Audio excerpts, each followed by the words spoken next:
Open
up the Architectural Board of Review for October 28th, 2024. Roll call, please.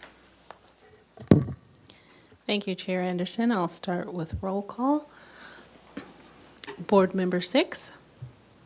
Here. Chair Anderson. Here. Board Member Noon. Here. Board Member 6. Board Member Sovereign. Here. Chair, Board Member Anderson. Here. We have quorum.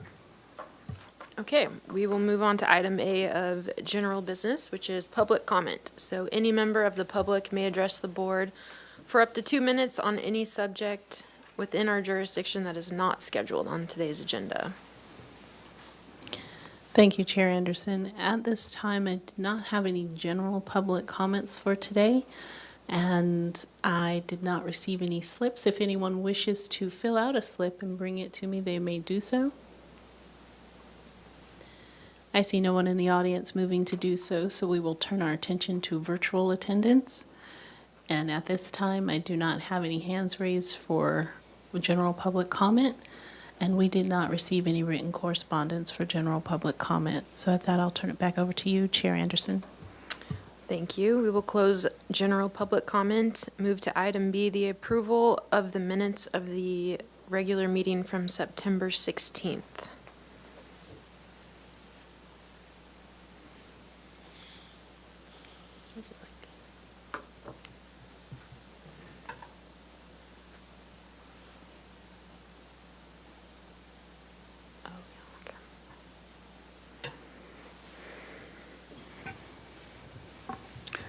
I make a motion for approval. Second. Any discussion? Okay, let's take a vote. Chair Anderson, Yes. Board Member Anderson, Yes. Board Member Noon, Yes. Board Member 6, Yes. Board Member Sovereign, Yes. motion passes. Okay, let's move on to the approval of the minutes from the consent meeting on September 16th.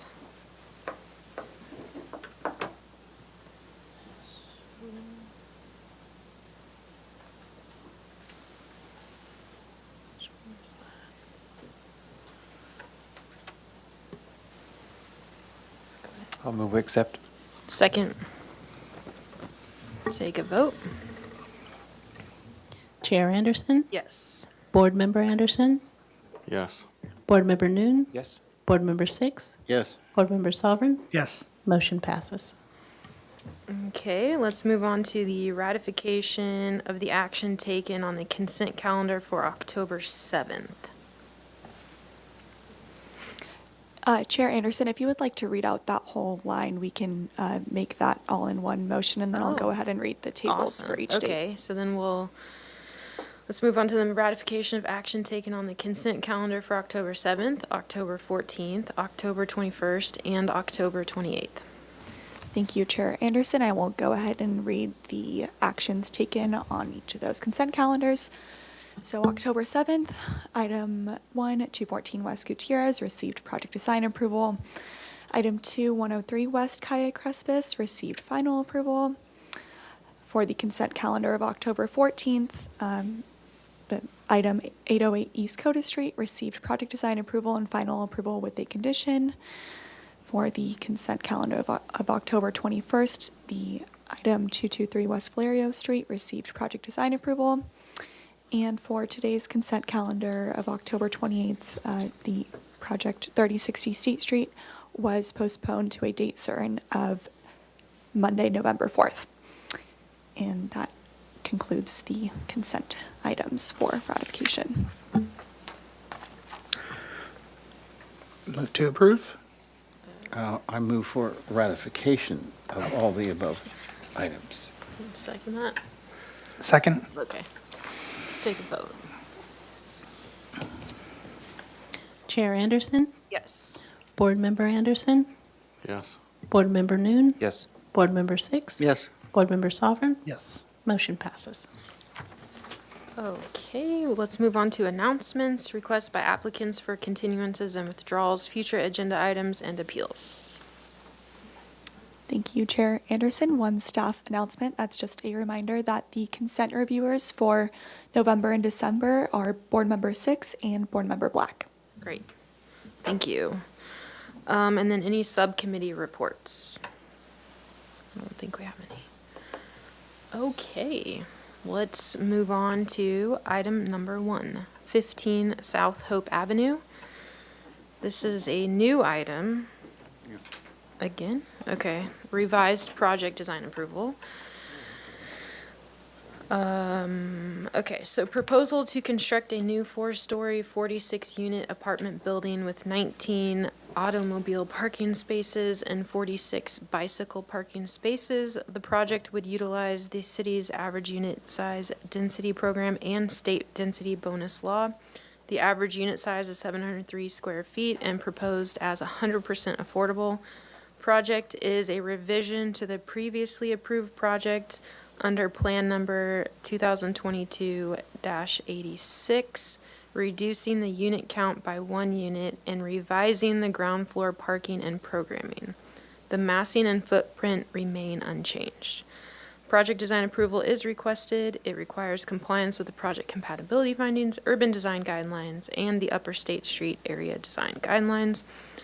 Was reviewed as a one-time pre-app ABR consultation on August 19th, and project is a revision to the development previously approved under the plan number 2022-86. Welcome back.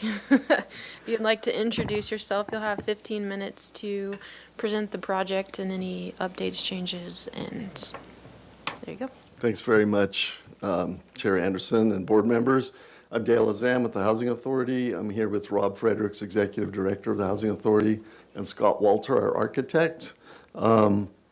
Just a quick few comments before we turn it over to Scott. Just a reminder that the Housing Authority became the new owner of this property. We purchased it last December. One of the things that attracted us to the property was the fact that there already were almost permitted, plans. So our concept was to tweak the design for what we need for affordability and for what works for our purposes, but otherwise to do as relatively narrow scope changes as possible. We got some great feedback from the concept review last time. We appreciate that, and we've responded positively, I think, to most of them. We think we have a project here that will work both for us and the population we want to serve here, as well as being compatible with the neighborhood. And so we look forward to your comments today. We hope you agree. And with that, I will, one other thing, if it's possible, it would be terrific if we could get project design approval today. You guys are going to be the judge of that, but that would be great if we could get there. Yeah, and that's great, Dale. And just to follow up on that, and then we'll turn it over to Scott for the presentation. But one of the reasons we're looking to move this forward is that the essential funding source for any affordable housing program is the low-income housing tax credits, and there's only 2 funding rounds per year. So if we can get our project design approval as soon as possible, that really helps us being able to line up everything for our funding application with the tax credit allocation committee early next year. So that's helpful. And again, we've made some changes, getting rid of the subterranean parking because we don't need it. We want to keep the cost as affordable, the overall construction costs, as possible. So I'll turn it over to Scott now. Thank you. Great, thanks for the intro. And thanks again for having us here. I think you probably recall us being here in August to review for the pre-app, where we got some valuable input from everyone here. So just, I know you had already provided a quick recap on what was revised, but essentially, Sherry, there we go. So I will move to the plan. So the majority of the revisions are centered around, as Dale mentioned, the removal of the parking garage, below-grade parking garage, and then the revisions to the ground floor, which include the change from a resident amenity space, changing that over to a management office with a small convenience restroom. A revision of the lobby area, which previously was truncated by the ramp down below. So we're now able to extend the lobby area and provide a central laundry zone in here, and as well as a storage area. We also were able to add a small convenience kitchen to the community room, and with the single unit that was removed at this corner, we added more parking into that space. So those are the primary and really the only plan changes on the project right now. And then, of course, there are the revisions to the facade and the exterior design, which included removal of the previously all-encompassing terracotta cladding on the west-facing volumes. And so in the previous submittal for the pre-app, we had shared a couple options for the facade design, which included one option, which was a kind of dark gray, charcoal to black, ribbed kind of fiber cement board panel. And then we presented a terracotta tile cladding at the accent areas that you see here on this facade. The board unanimously agreed that there was a preference for the terracotta tile accents. So we've proceeded to incorporate that into the project. I have brought a couple samples that we've recently obtained to share what those would look like. And these are some of the samples that we've gotten.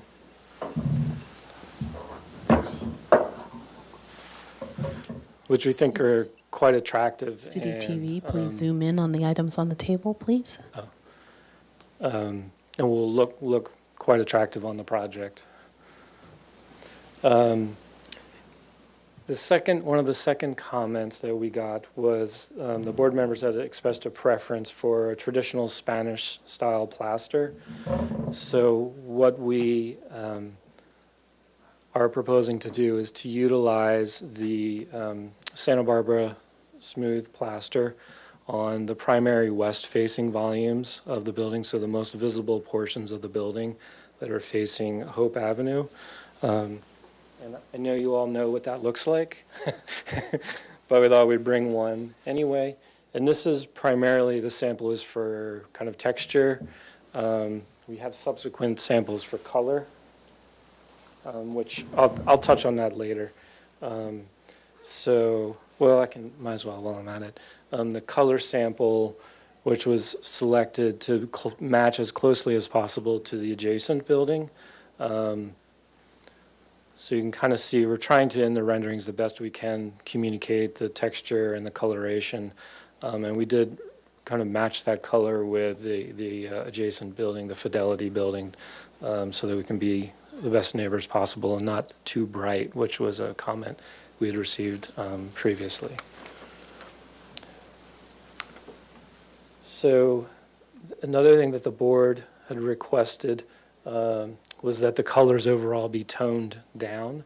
And so with that, you know, the warmer tone of the Santa Barbara smooth plaster, obviously the terracotta is kind of a warm color, and then the other was the metal, the black metal, which looked, you know, as was previously in the renderings, looked black. So what we're proposing, and what the intent really always was to use something akin to a dark bronze finish for the windows and all the decorative metal and accents that you see throughout the project. So you have a kind of warm white, the terracotta color, and then the dark bronze, and that's essentially the palette for the most part. At the other areas of the project where we don't have the Santa Barbara smooth, we would use, for cost purposes, a fine grain plaster on those other surfaces, which would be something along these lines here. This is a 2030, known as a 2030 sand finish. That's a texture sample, not a color sample. Yeah, thanks for clarifying. Yeah, this is the color for all the textures. And so one of the other comments was in regard to window surrounds. So the board pretty unanimously thought that the geometry, the kind of angled geometry of the window surrounds as shared previously was a little too much.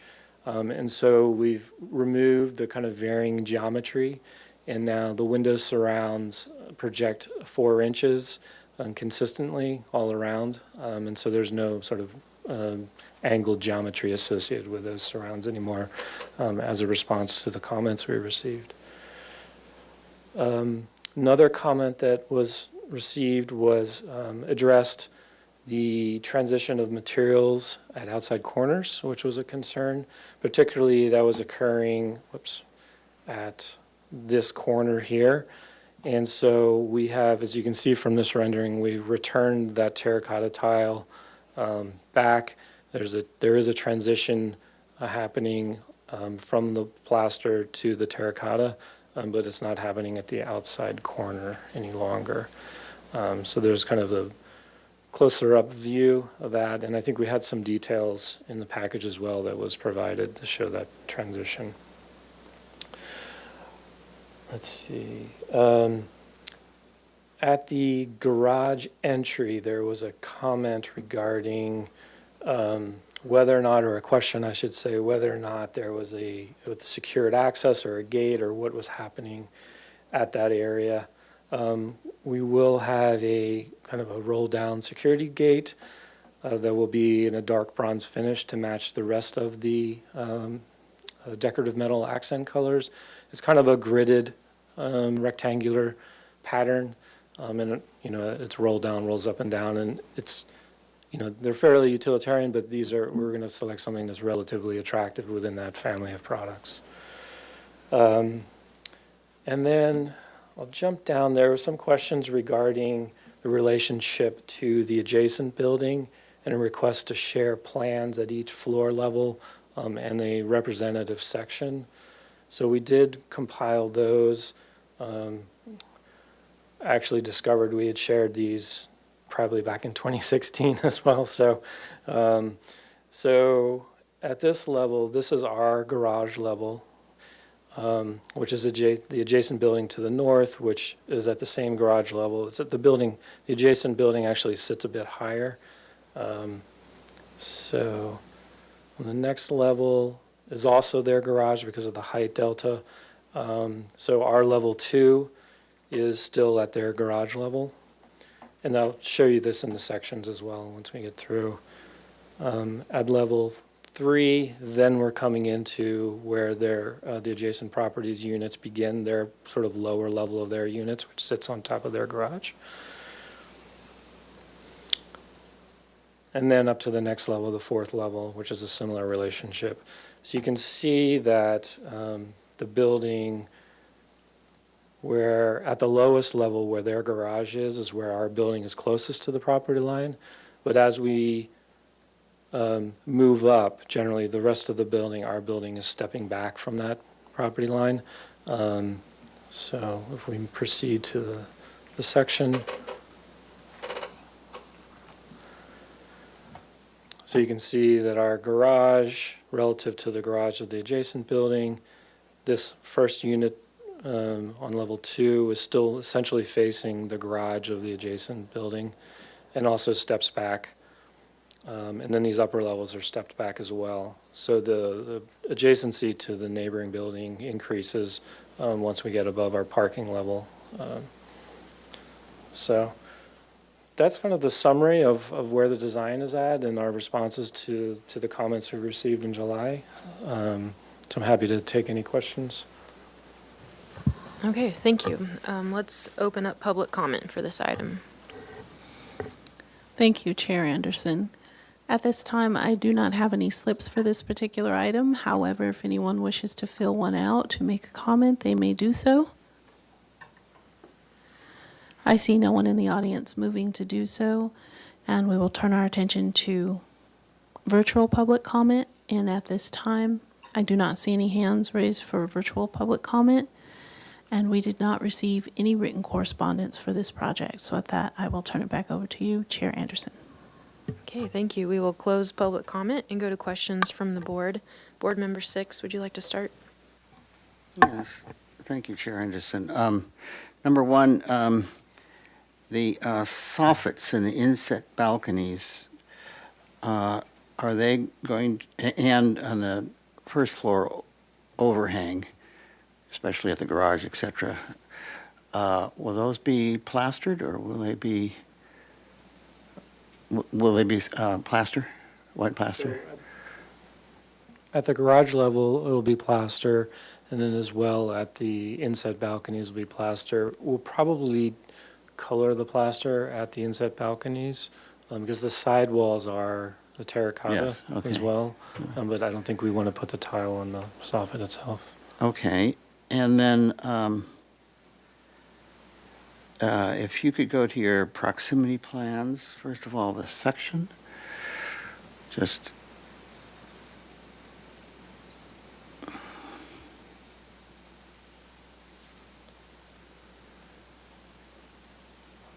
so on the fourth or the roof level, I guess it is.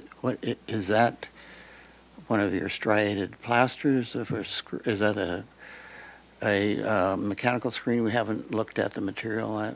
So there is, yeah, that would be the mechanical screen at the upper level. I'm not sure why it's showing quite with that texture, but it's a plaster finish Yeah, okay. mechanical screen. And then if you would go to level 2 of the proximity, diagrams. Okay, so obviously the concern is the adjacency and the privacy. No, it's level 3, I guess. This one is okay because it's below at the garage, but level 3. Yeah, the 2 green bedrooms against the property line up front. That second bedroom away from the street, can that window be turned 90 degrees so it is less abrasive or in direct view of the neighbor? Yes, it can, and we've actually already changed that. Okay, thank Yep. you. Yeah. And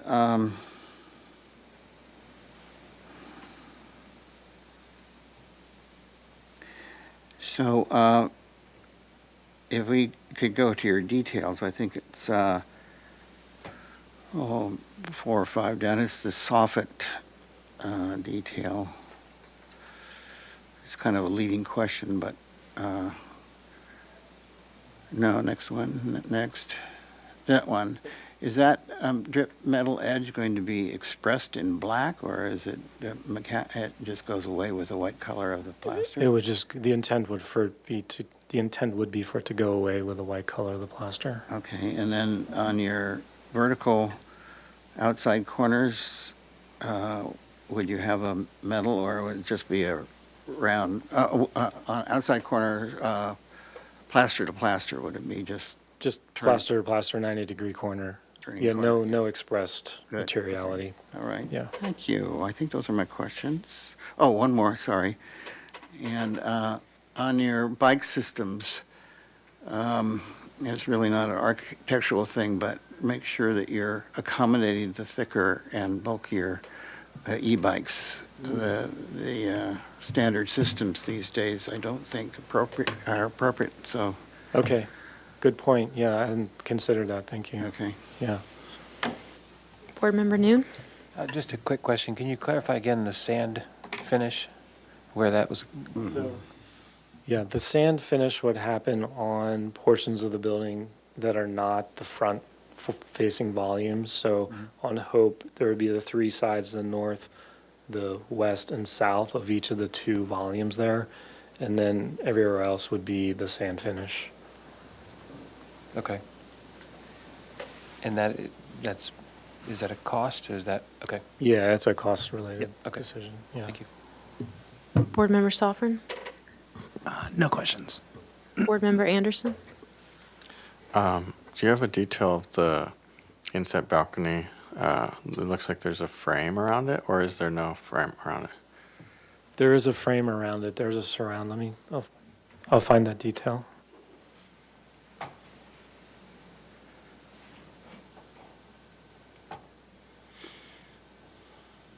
That's actually it right there. So that's a plan detail. Okay. Guardrail. So you have the tile painted sheet transitioning to the metal, shroud. and then it receives the plaster on the back side or the front side. Okay, I see. So that won't continue around the top, the head of it too, or will? Yeah, it It does. It will continue around the head. Okay. So then, I guess, would you have some sort of flashing edge to get the water off the, because it's going to create a little like roof condition, right? So I think when we work through the detail with the shop drawings, or we'll add a note into this, but there would just be a very slight slope to that top piece. Yeah, I'm kind of wondering how the water's going to drip off the metal and over time, how that looks, I guess. So this is painted Shima, yeah. Okay. Yeah, it's like a Kynar finish metal, so it's a pretty Okay. durable finish. Okay. And then can you flip to the rendered elevations and perspectives and all that? Please.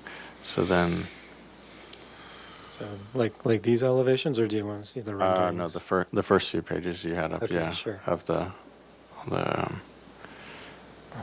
yeah, there we go. These ones are good. So so you showed the sample of the terracotta. Is that the finish of the terracotta itself, or is there a glaze on it or something? So or? actually, a really good point. So it will be sealed, and this sealer, so here's a sample with a sealer on it. The sealer gives it just a really, Oh, yeah. a little bit darker and a little bit of a gloss. I think it actually makes it look a little richer, but yeah. Yeah, I was curious because it's rendered, I guess, is the patterning, is that the intended patterning on the terracotta as well, or? I think we haven't really dialed in the patterning.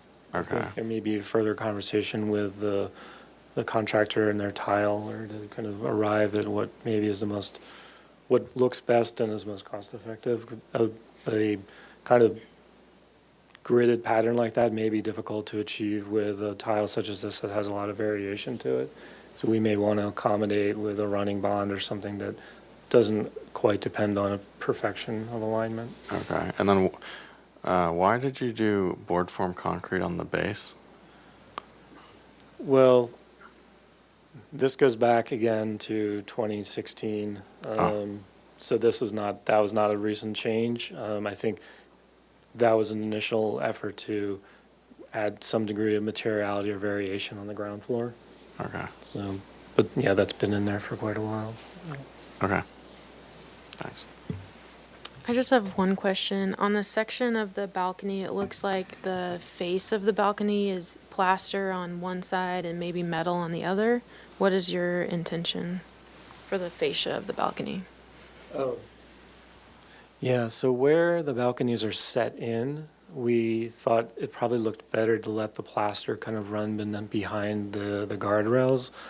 Whereas we had the projecting balconies, we would kind of keep that the dark metal. We thought it started to look a little heavy, Okay. but, we're not totally locked in. I mean, Sure. Yep, go ahead. Chair Anderson, I have two other questions I forgot. The sensitivity of the adjacent neighbor. Could you go to level 2 on your adjacency sheets? The little boxes and the private, are those built-in tree wells, or are they just potted plants? those are intended to be built in. Good, okay, great. And then on level 4, well, yeah, when you go to your section, you have a person with a laptop in white overlooking the guy. And I was just hoping, would you be amenable to having a type of a rim, at least on the side we see here and the side adjacent to the property, to have a landscape solution that absolutely does not permit people to get 4, 5, 6 feet to that to that wall. I think that's totally reasonable. Yeah. Whatever the solution is, whether it's a raised roof at parapet height, at railing height, or Sure. whatever, a built-in planter, just to get people definitely away from that sensitive area. Yeah, no, I think we can certainly do that. Okay, thanks. Yeah. Any other questions? All right, let's go into comments. They're here for project design approval. Board Member 6. Yeah, I think this is a really great project. I really enjoy it. Thank you again for taking our advice. And I think it works. I think it'll be an example of how a contemporary project can blend in and harmonize with more traditional Hispanic and ambiance of the city. I'm very excited to see it go. Just very minor detail.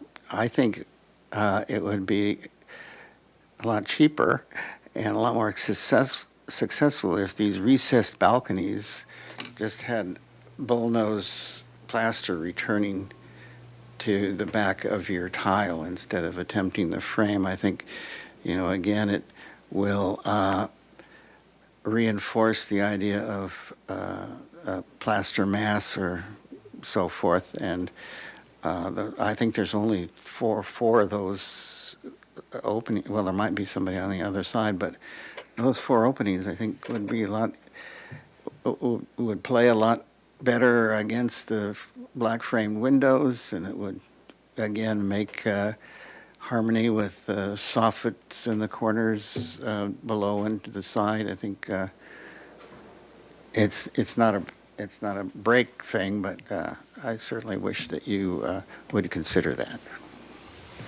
Okay, thank you. Yeah, certainly. Board Member New.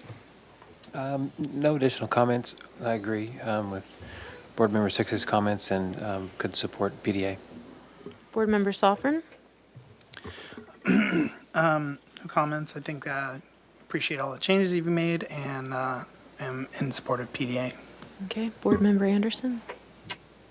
Yeah, my comments mainly about the frame. I think, in my opinion, it's a little extra to the design language in the project, and I think it's creating a shadow line around that balcony inset that's distracting from the shadow of the void of the balcony itself, and that's how that kind of mass-based feeling is created. That's what I think is successful about this, is that clean white plaster mass. So I would also like to see that metal frame not be there. My other comment is the corner where the plaster facade meets the concrete board form facade is kind of funny. There's kind of a overlap where that green vine screen thing comes up. Yeah, to the left of the main entry, right there. Up, there you go. Yeah. So I'm not quite sure if that could be resolved a little bit so it doesn't look like this kind of odd proportioning where a concrete board form wallum meets a plaster facade. And then my other comment is it would be nice to see a more, a little bit more experimentation or something different with the terracotta finish, so that it's, maybe like if you could take out the money you spent on the metal frames and put them to some kind of more experimental or different treatment of the terracotta, that would be exciting to me. So yeah, that's my comment. Okay, and then my comments are same. I would support project design approval. I think the changes are successful. I can get on board with removing the metal frame around the inset balconies, but keeping it at the other windows. And I think your material palette is great. So I can support that. Who would like to make a motion? I'll make a motion. Unfortunately, I heard a request for final. No, project design approval. Oh, yeah, okay, yeah. No, so that's easy. We'll So- take final, though. Sure. I thought I heard final, sorry. So I will make a motion for final approval. Project design approval? We're almost there. Project approval, design approval with the comments that the design of the building is a very good example of how contemporary can blend with the more traditional ambience of the city. The material palette is great, with the minor comments to suggest removing the trim around the recessed four balconies at the front elevation, and moving the third level window at the second bedroom in from the street to preserve better privacy with the neighbor. And that look forward to a planting scheme at the upper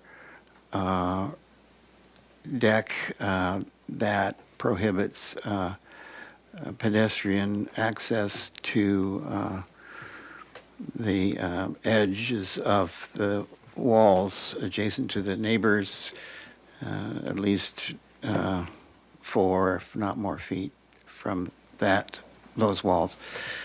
I think that's it, and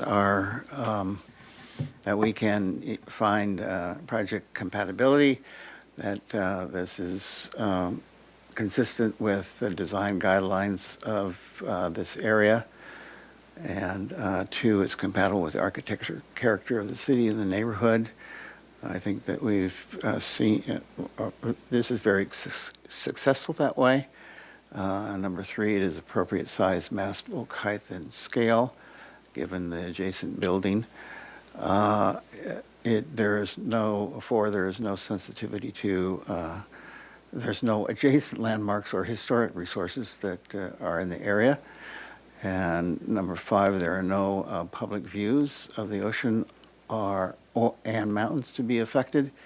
And there is, given the rooftop amenities, there is good use of open space and landscaping. I'll second. Okay, any discussion? Chair Anderson, if I may, if the board is willing to continue this to final consent, I think given the comments that could be appropriate, or if you would like to see it back at the full board, I just wanted to have you all discuss that. I think this project is too big to burden one person with, that we need how many eyes we have here plus 3 more. Yeah, I think it should come back to full board, so, sorry. Okay, let's take a vote. Chair Anderson, Yes. Board Member Anderson, Yes. Board Member Noon, Yes. Board Member Six, Yes. Board Member Sovereign, Yes. motion passes. Great, and there is a 10-day appeal period. Nice project. Thank you.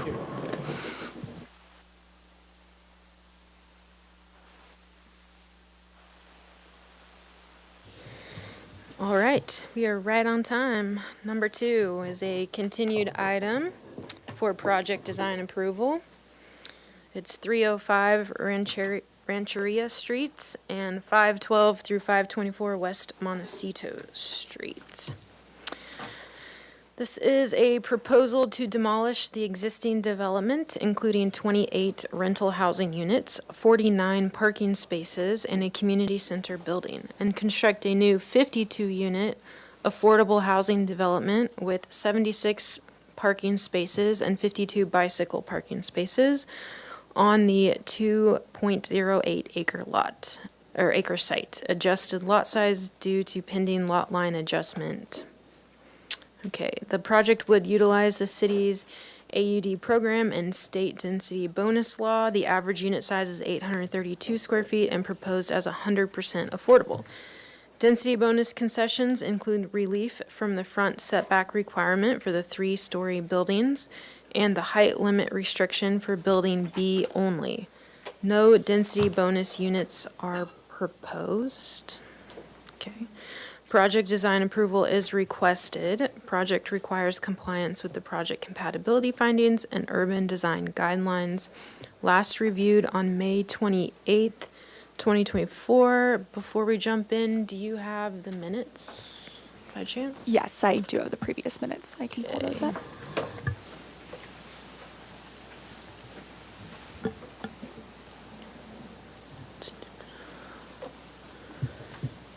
All right.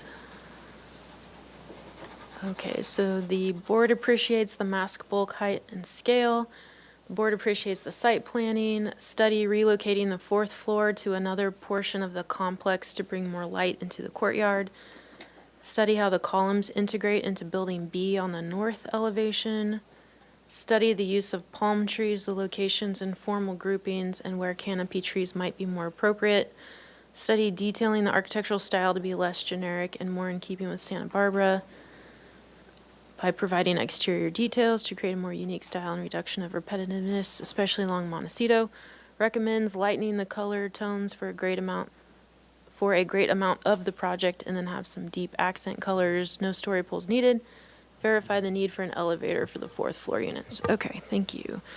Welcome. Please introduce yourselves. You have 15 minutes, and if you could address our comments from last time and any changes. Thank you. Good afternoon. I'm Sarah Shelton, architect with RRM Design Group. Katie Klein, landscape architect, RRM Design Group. Dale Azam from the Housing Authority. I've never done back-to-back ABRs before. I'm going to do the same thing, just kick it off and then turn it over to the experts. But this property is improved with one of the Housing Authority's original 1970s public housing developments. And if you've driven by, you know it's well past its prime and it's crying for redevelopment. It serves families. Right now, we have a mix of 3, 4, and 5-bedroom units.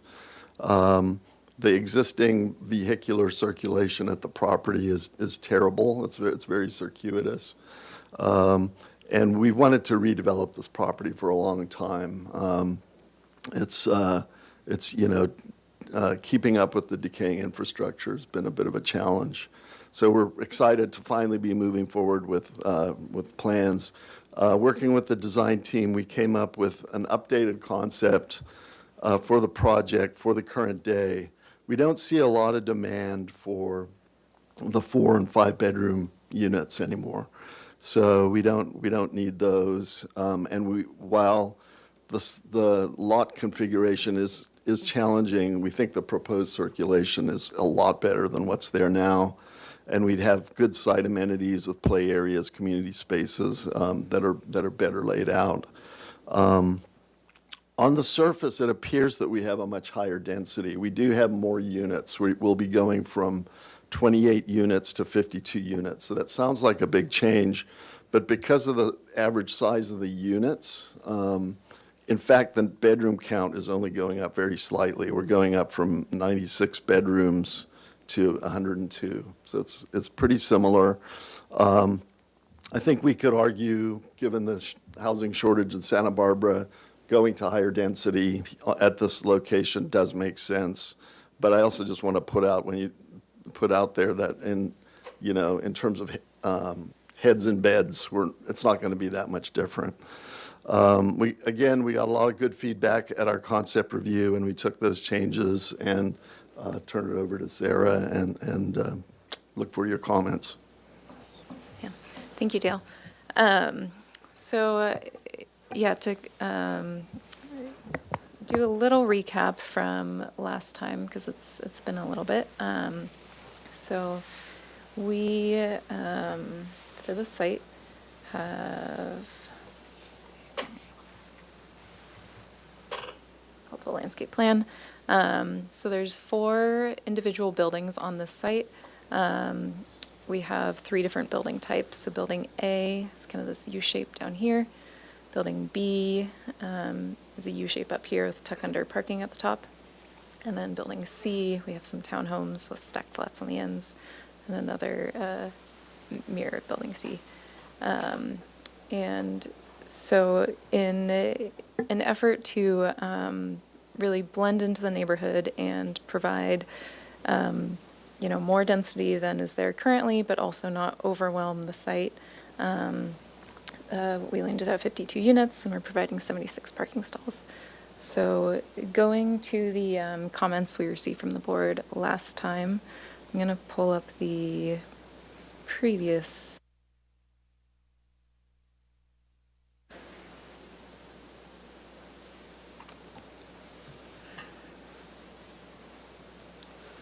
Let's see, it looks like those are not the previous plans, so maybe not.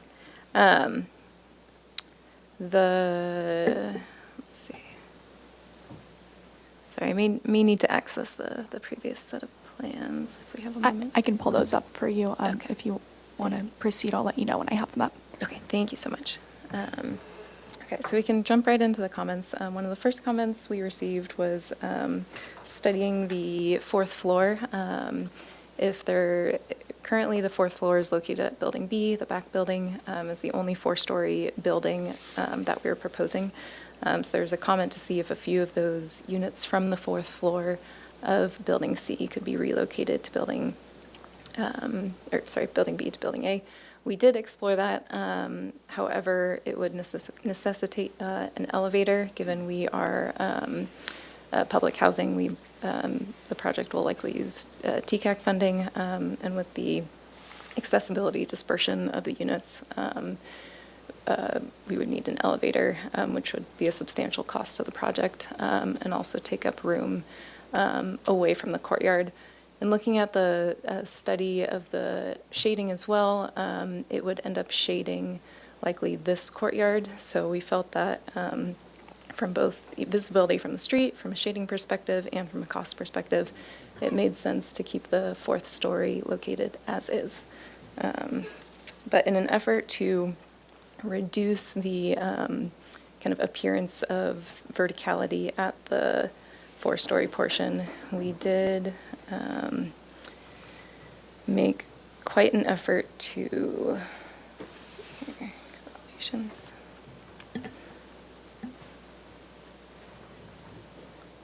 Adjust the elevations. So we originally had gable roofs at a lot of the balcony projections, and so we brought those down in many cases to trellises to really try and soften up that fourth floor, open it up, and kind of start to step the massing even more so than it was previously. We also adjusted the windows on the fourth floor to add some differentiation to the floors below, and we raised the belly band up at this building in between the first and second floor to give the building a little bit more mass and really ground that first floor to help with that elevation. In addition, the previous style, this goes into the second comment, leaned more contemporary and agrarian. So we shifted, we heard the board's comments and we shifted the style and are pulling a lot more elements from traditional craftsman detailing. So we added decorative trusses, we added exposed rafter tails, we added brackets, we added gables, we adjusted the window trim. So instead of going with picture framed windows, we now have a protruding sill at the windows. Where we have another comment was in regards to the tuck under parking. So we did widen this band here to 16 inches to create a little bit more weight, and then added a trellis above for some opportunity to soften that elevation a bit. We are limited on how much we can widen the columns in order to get our proposed parking, but they will be fairly deep to add some mass, and that will, obviously be designed and looked at by our structural engineer once we get to that point. And then in addition, we brought down some of we changed the awning style, so we brought down the shed roof over some of the awnings to help add some articulation in key places there. And so that it kind of goes into the style of the other buildings. So along with the updates made to this building, Building B, we took similar elements and at Building A, so this fronts the street, we changed these from gables to shed roofs and open air trellises in some areas. We also added stone. It's kind of covered by the landscaping. I'll pull up the materials board. We added stone around some of the balcony projections on the ground floor, and trellises over the windows. So all in all, really trying to soften up all the elevations and make it feel residential. And then another comment we received was looking at the colors and how to differentiate the buildings from one another. So our corner building, Building C, we here have, again, similar detailing, but, oops, tried to use softer, lighter colors at this building, specifically on the corner. So on the corner, you have a really soft light palette, and then as the buildings get larger, we start to introduce more of those deeper kind of accent colors and tones. And again, adding kind of trellis elements, exposed rafters, gables, brackets. And then going to our material board. So here you can see we also changed the roofing material. So before it was more of a contemporary style. We had standing seam metal. We're now going to more traditional, just asphalt shingles. Here you can see we added stone, a stone base at some of the balconies. And then here you're seeing some of those richer hues at the larger building, but then trying to keep kind of a neutral, clean palette that stands the test of time, but and fits in with the neighborhood. And with that, I will hand it over to Katie to address the landscape comments. Great. Do you want to navigate for me? Yes. Thank you. Can you go to 35? Great. So I only had one comment for the landscape, but I'll address a few other things that were comments that didn't make it to the minutes. The minutes regarding landscape were to look at the articulation of palms and look at adding more canopy trees. So in general, we did add more canopy trees and removed palms. And then where we did have palms, we added clusters of them. That was one of the comments. So at the property line to the north, there was concern about privacy there. So we also added a hedge all along that property line. And then you can see the neighboring property, the existing offsite trees we drew in. So you could see that there is privacy there. That property to the north is a driveway as well. So we did our best to add as much privacy as possible. In general, we're adding more than what's existing there on site. And we also added some more canopy trees throughout the site. And in the parking lots, we added more canopy trees for shade. We also have an arborist report now, and one of our requirements was mitigating with one 15-gallon sycamore because we're removing a sycamore, and we're adding 5 more sycamores as parking lot trees. And then to the west of the property, we're adding Brisbane boxes all along there, and that's an improvement to the site as well. If you want to continue through the set, I want to talk about the playground. Perfect. So there was also a comment to make this feel more natural. Previously, it was all play surface. So what we did was added more planting areas near the walkways and also added a tree in there. And then maybe can you go back, sorry, to the planting plan.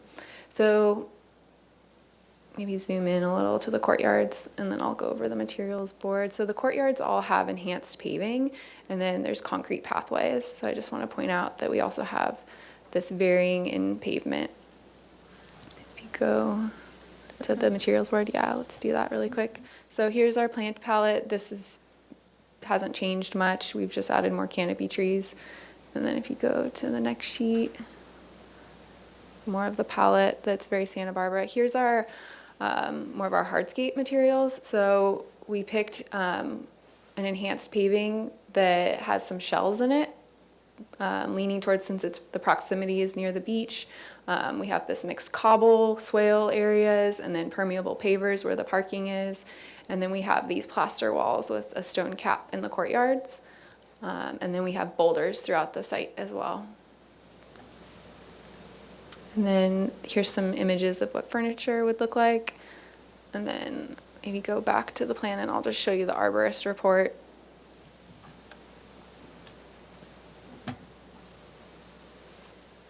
So we're proposing 93 new trees and palms, and 14 are being retained on site. And then there's 15 removals of trees, but a lot of the trees, there's 55 removals, but a lot of the trees are palms. So it's a lot of palm trees. And then we had one mitigation. A lot of the trees are not specimen. It was just one sycamore. Happy to answer any questions. And to the applicant team, the plans that are in the folder, I did confirm were the previous plans from the May 28th hearing, if you need a reference to those during questions or comments. Okay, thank you so much. Okay, let's open up public comment for this item.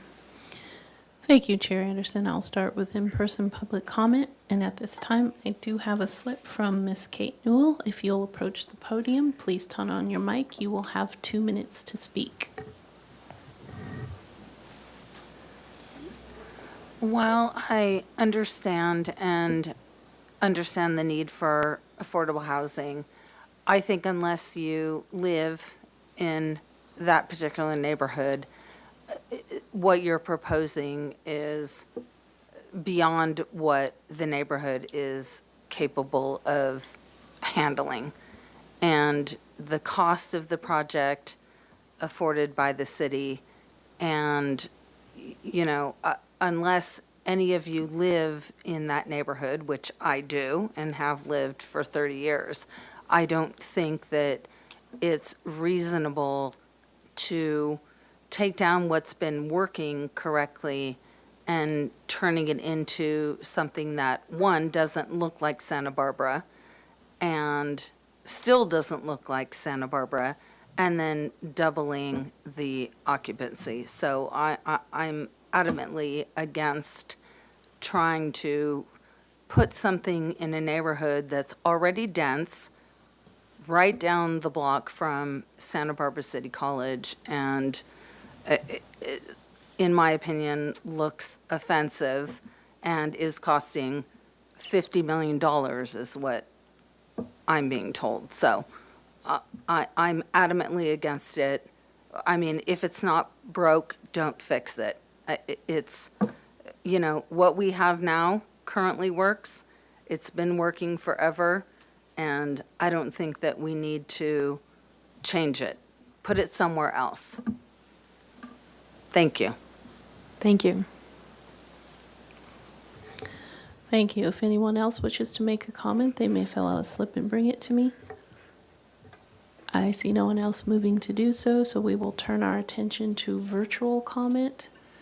And at this time, I do not see any hands raised for virtual comment for this project, and we did not receive any written correspondence for this project. So I will turn this back over to you, Chair Anderson.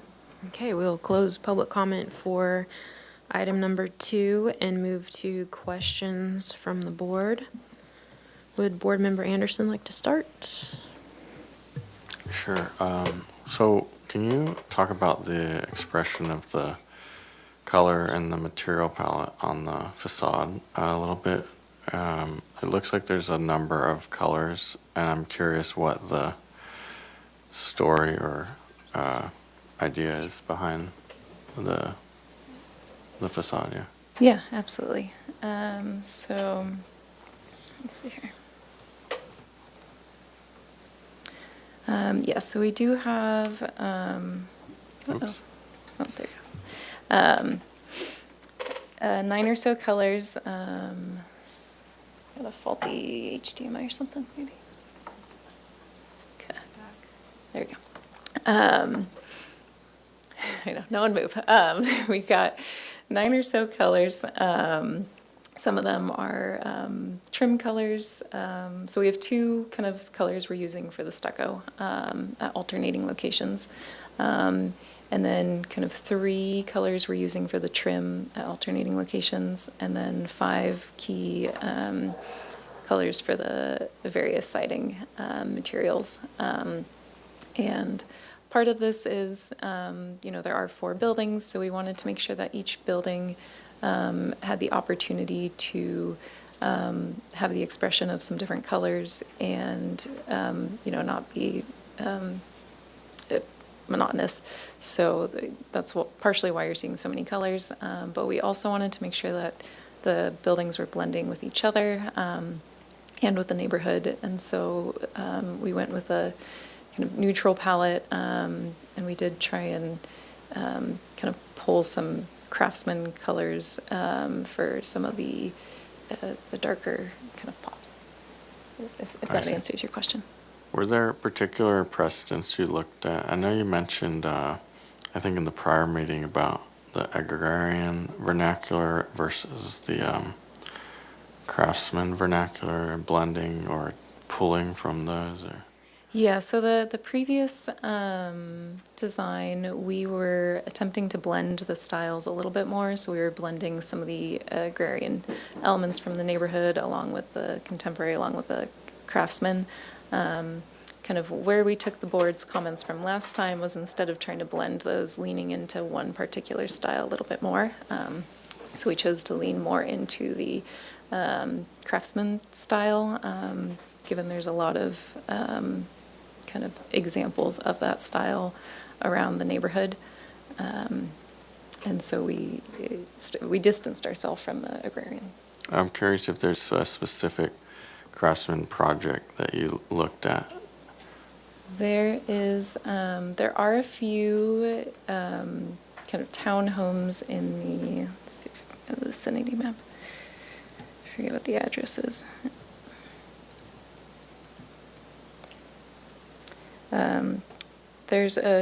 There's a few townhomes off of Gutierrez Street that we did look at as an example, and then also further up, I think it was Coronel.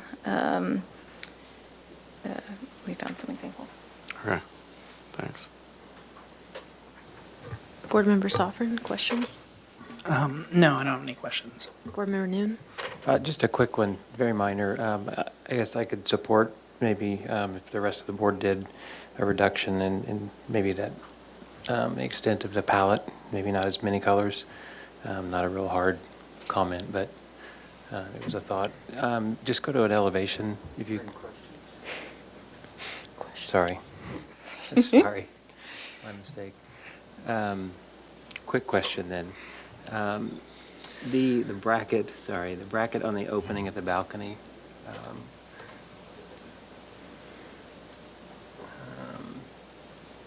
Maybe move to the right. Just through the trees, just, yeah, just wanted to, if that was a critical piece, is that maybe something that could be omitted? We're open to omitting it. We felt that, in an effort to make the project feel really residential and grounded, and kind of minimize how vertical this opening is feeling. That's why we tried to kind of add those brackets just at the top floor, to kind of give it something it's leading to. And then we also have similar brackets at Building B, where there's the tuck under parking. So part of the reason for where you're seeing these repeat is to continue that language. Can we look at that quickly? Yeah.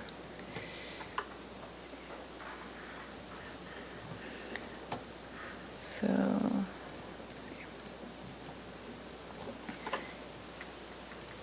In an effort to, oops. Okay. Yeah, help add I some see. mass. We have those here. Okay. That's it for now. Thank you. Board Member Six, questions? No questions.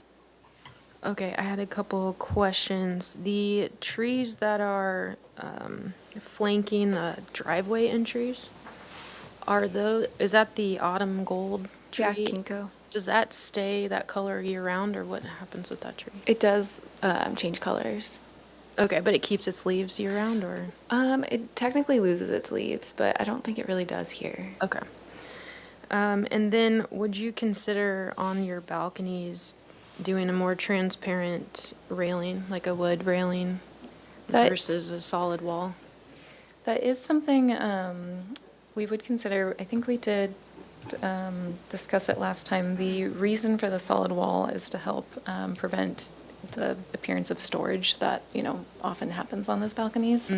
Gotcha. And so it is kind of an intentional move to help hide anything from the street there. Okay. Follow-up questions?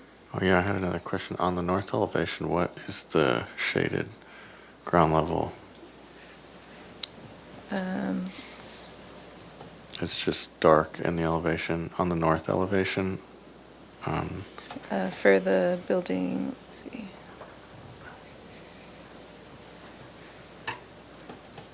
Here? No, it must have been on another elevation. Yeah, there we go. Drawing 2. That's where the tuck under parking is. I see. Okay.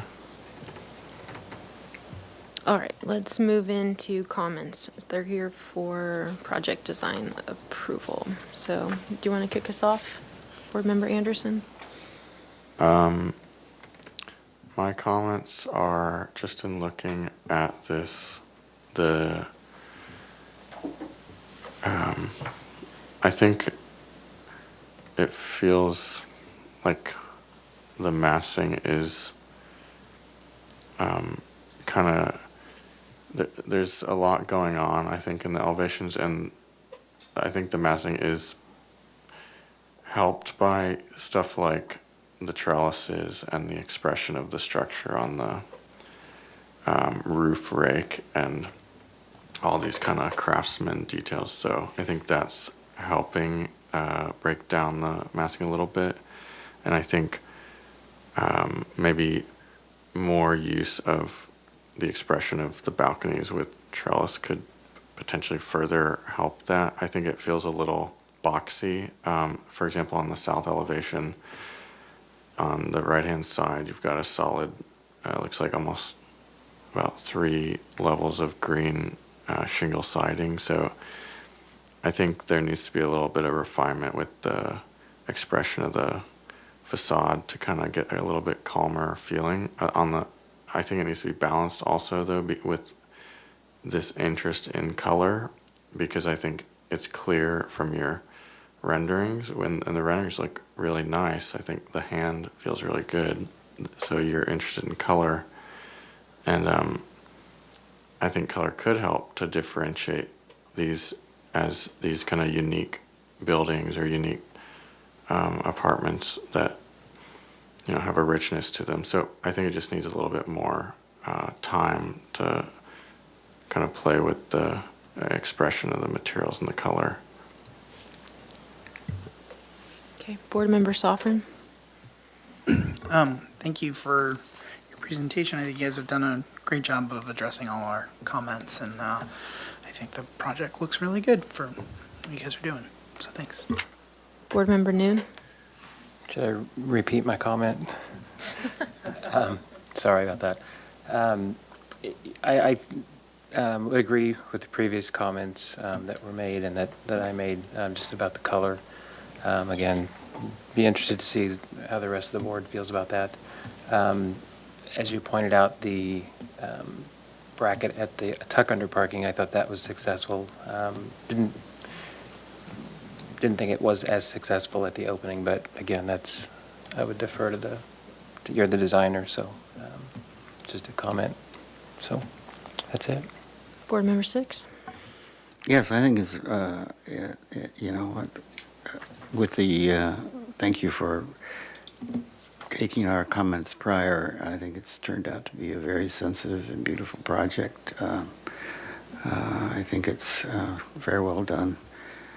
I too, if it's, I too could see a reduction in the number of colors, perhaps having the differential of the colors between buildings rather than amongst one building, if you understand what I'm saying.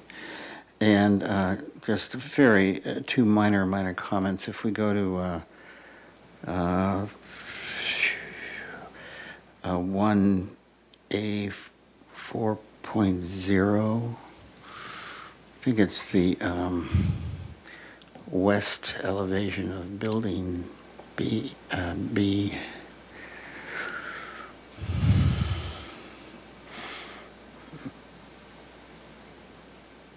Yeah, down on the lower floor where your wood gates are in between the rock columns, I think it would look better if the rock wainscot was just at the columns, and that you had a wood gate material for the full width of that opening.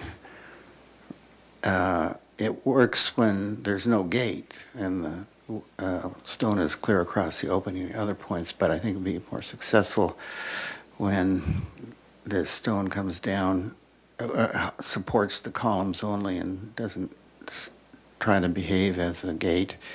And with that, the gate material and the fence would be almost the same look, so you could offset your gate, so you could have a circulation side and a usable side to the patio.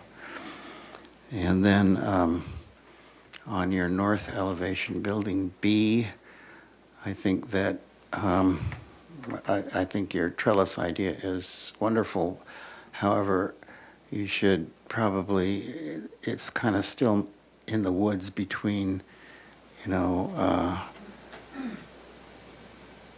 various cantilevers sizes. So if you either had a trellis that was way out further that would minimize the difference between the insets, or just have the trellis at the insets and drop it from those portions that are proud or something. I think you're in the weeds right there. That it's kind of, it's just a very minor thing, but I think you could look at that and make it more clear. But other than that, I think it's a wonderfully sensitive design project and would support preliminary design approval at this time. Okay, and my follow-up comments are similar. I think this architectural style is a more successful direction than the last time that you were here. I think there are some detailing that we'll want to see, and I think around the covered balconies, I think you should reconsider those corbels. I also agree with the mix of colors on one building. I think it might help if you set up some design rules as to where you're using the shingles, where you're using the siding, the horizontal siding, what colors on which buildings. I think that would help them sit better in the landscape and be a little bit more quiet if you have just 2 or 3 colors on each building versus, like we said, all 9. So I think that would help you when you come back for these to be even more successful. Okay, who would like to make a motion for project design approval? Great. I make a motion for project design approval and request that you consider some of the comments with evaluating the corbels, the paint palette, and some of the design rules with the siding and painting. As far as the project compatibility findings, I find it consistent with the design guidelines. It's compatible with architectural character of city and neighborhood, and appropriate size, mass, bulk, height, and scale. Maintain sensitivity to adjacent landmarks and historic resources. Public views of the oceans and mountains are protected, and use of open space and landscaping. I'll second that with a further discussion that doesn't have to be part of it. Just make sure your bicycle parking has room and accommodations for the heftier electric bikes. I'm going to be seeing that quite often because I don't think the city has addressed that recently, and there should be new rules. Okay, let's take a vote. Okay, Chair Anderson, Yes. Board Member Anderson, Yes. Board Member Noon, Yes. Board Member Six, Yes. Board Member Sovereign, Yes. motion passes. Okay, thank you. And there is a 10-day appeal period for this project.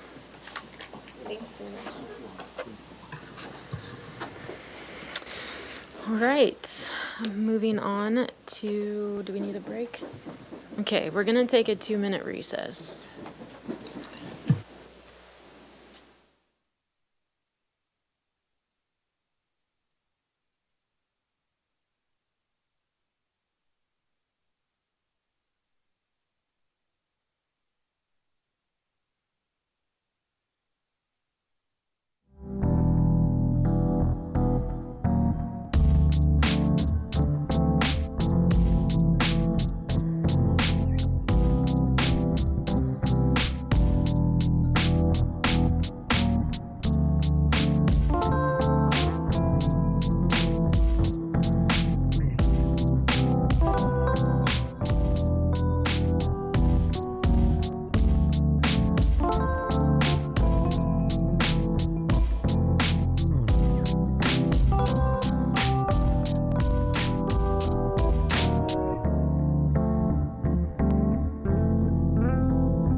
ABR meeting today and go to item 3, 102 West De La Guerra Street. This is a new item for concept review.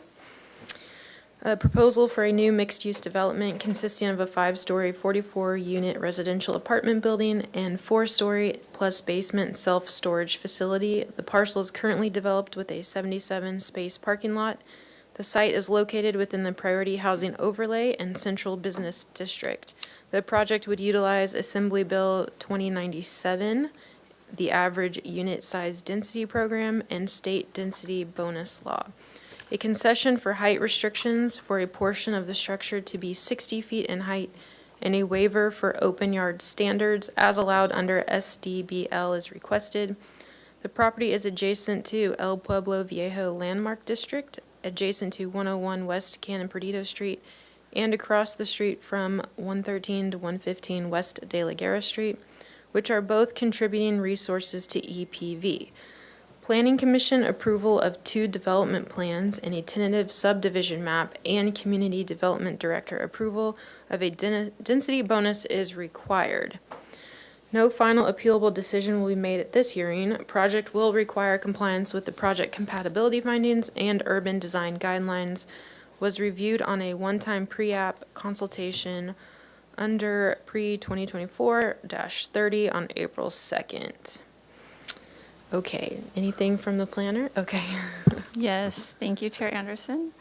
I just want to let the board know that the application for this project is currently incomplete, and the applicant team is here today to get your feedback on the current iteration of the design, so they can work on your comments while they also work on our completeness comments. This is a concept review, so staff is looking for the board to comment on broad issues such as site planning, general architectural style, and the project's relationship to its site and neighborhood.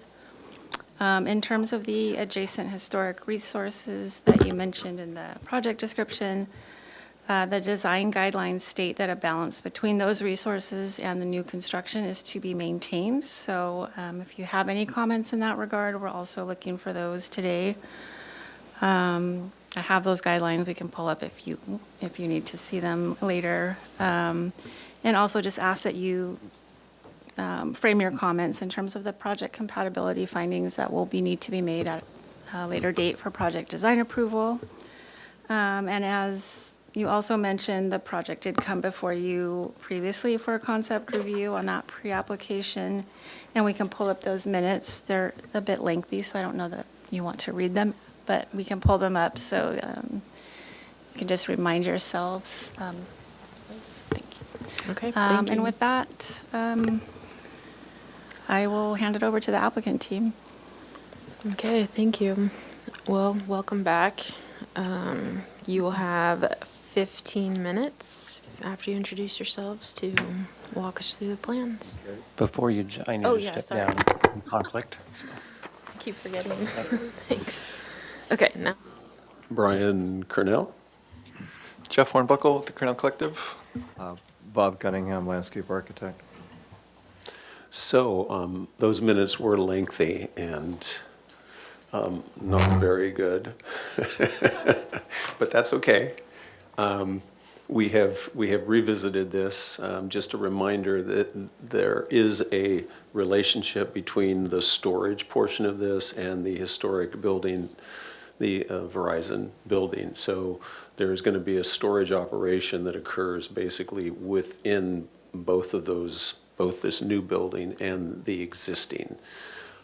This first plan shows kind of the circulation of people loading into the back of the storage building.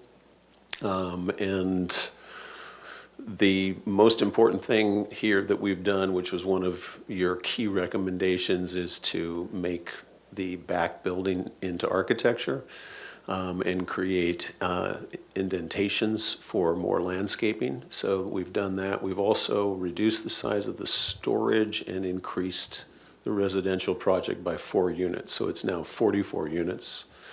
We have reduced the 5-story portion, pulled it back off of De La Guerra. So you can see there's basically a patio space at that upper floor. And that's really important for the massing. So I think what I'd like to do is start by just kind of taking you to the renderings. that sort of show the existing next to the proposed. We'll blow these up as big as we can. So the building is in, if you noticed on the first plan, there is the corner, the corner to the right here, or to the left, is actually in the floodplain.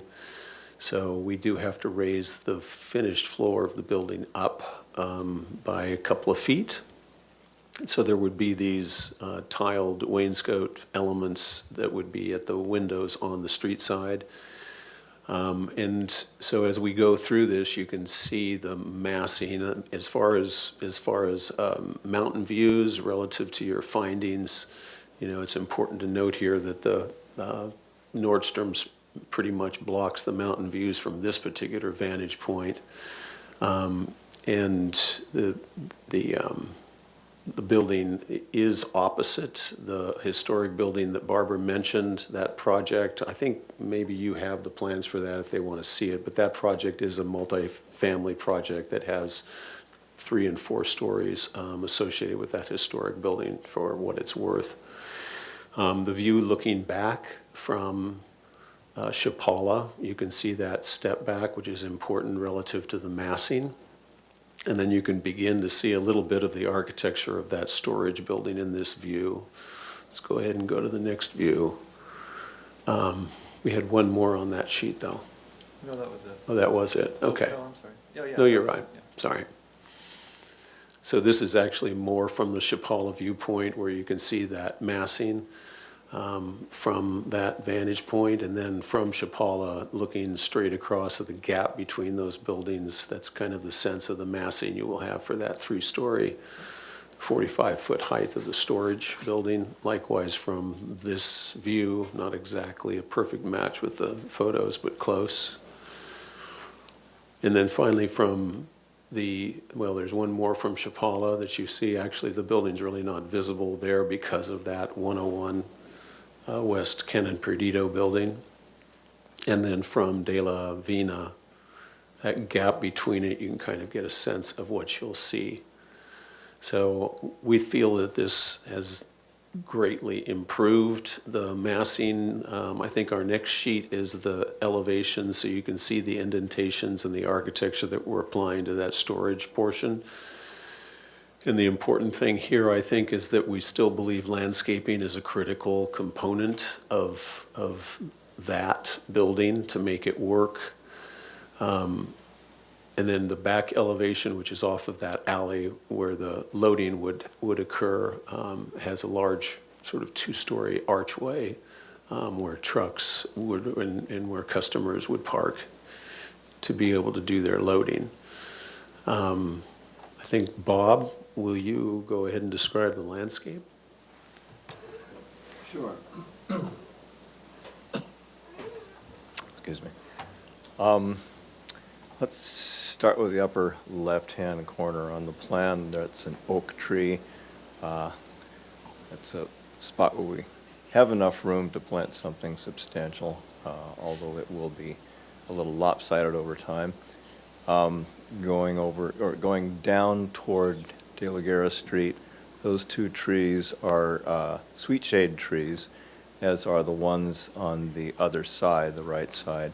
Those are tall, up to 45-foot narrow trees, flowering evergreen. All the trees are going to be a little lopsided over time just because of the need to clear the building, but these are easily maintained in that character. On the left-hand side, we also have some narrow palm trees, windmill palms that have a spread of about 10 feet, grow to a height of over 30 feet. The trees at the lower end are soapbark trees, again, narrow upright trees, not as tall as the sweet shades. These will get to be about 35 feet. Trees along De La Guerra Street will be selected by the city's arborist. We don't know what they'll be at this point, and he hasn't designated anything. The oaks and the podocarpus tree on the lower right-hand corner will be protected. fingers crossed, we'll be able to do the construction and not damage those trees. But I want to be realistic. We don't really, we can't guarantee that. Parkway planting will be a low ground cover that can be mowed if necessary, but doesn't need it. It's a very tough drought-tolerant ground cover. The vines on the front part of the building, the residential section, are evergreen Virginia creeper. They will cling to the building, grow on their own. They don't lose their leaves. They're evergreen, as I said. And then farther up the building on both sides, we've got Algerian ivy that we expect will be able to adhere to the building and grow ultimately to the very top of the building, probably not in my lifetime or anybody else's here, but it's a good choice for that everything on this plant palette is low water using and very utilitarian and yet attractive. So that's essentially it. If you'll go back up to the plan, Jeff. This plan, just blow that up. One thing I failed to mention, which was very important, and it was your board's recommendation, but we put the bike parking on the street, so that has is much more appropriate location. I agree, and you can see that because of it being in the base or because of the floodplain, we've got a little lobby that's at the street grade, and then there's a lift to take you up to the design flood elevation for the units themselves.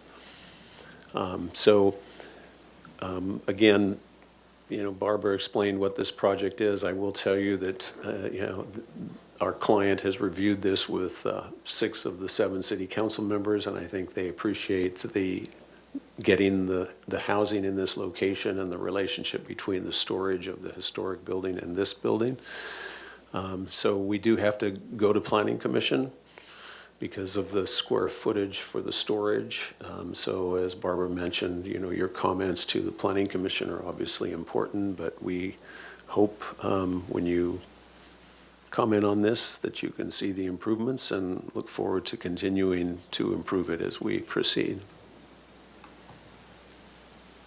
Okay, thank you. We will open up public comment for this item. Thank you, Chair Anderson. I'll start with in-person public comment.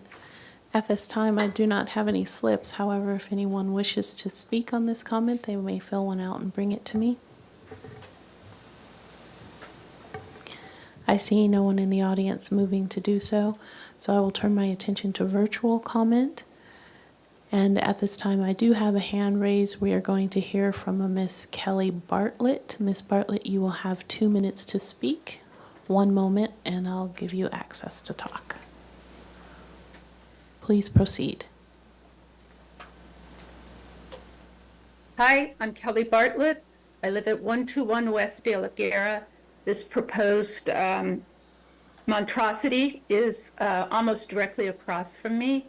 I was at the last hearing, and yes, there was a few things done, but I still don't understand how we get away with calling this a multifamily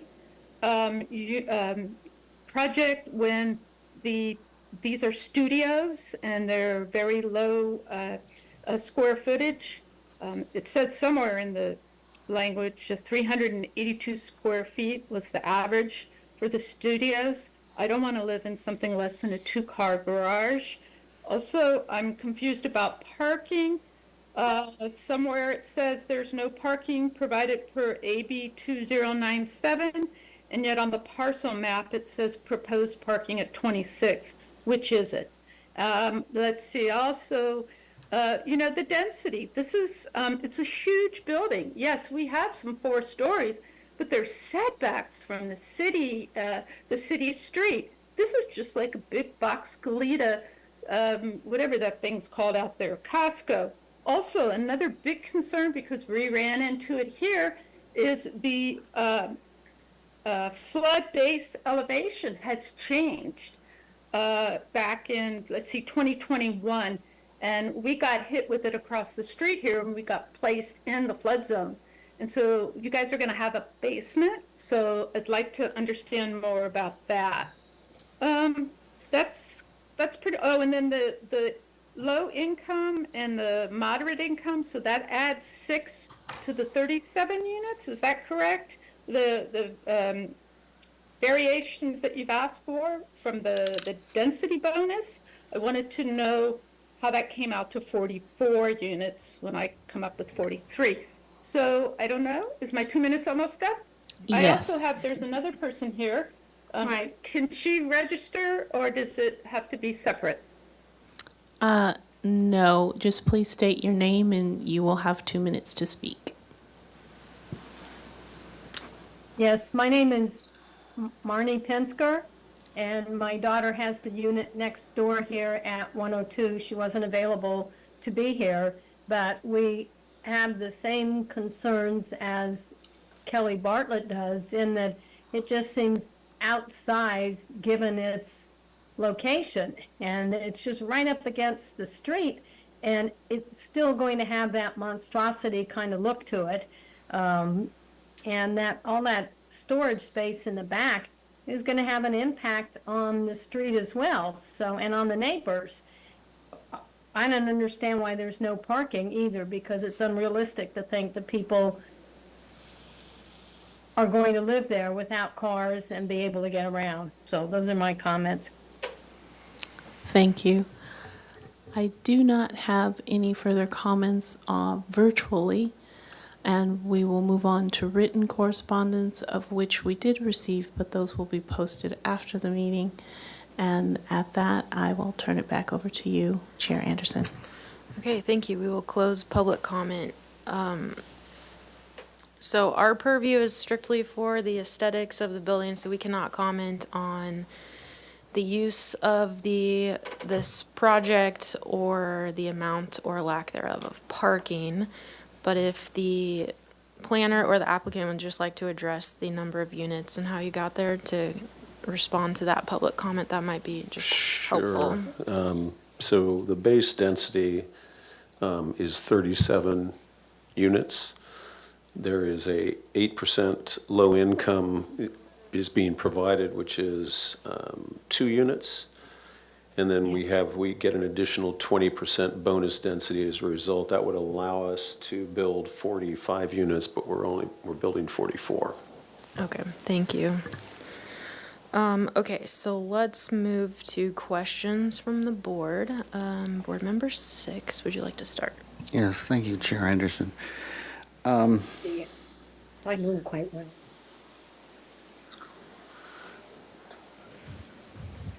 Okay, so just a technical question, because it influences a lot of the architecture.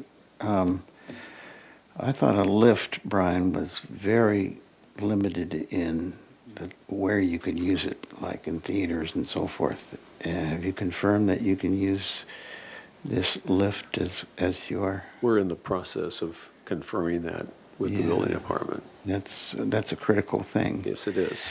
So I'll just let that go. I would assume that there is no, because of the distances, that the electrical generator could not be put in the back, along with, You mean the transformer? the transformer, excuse me.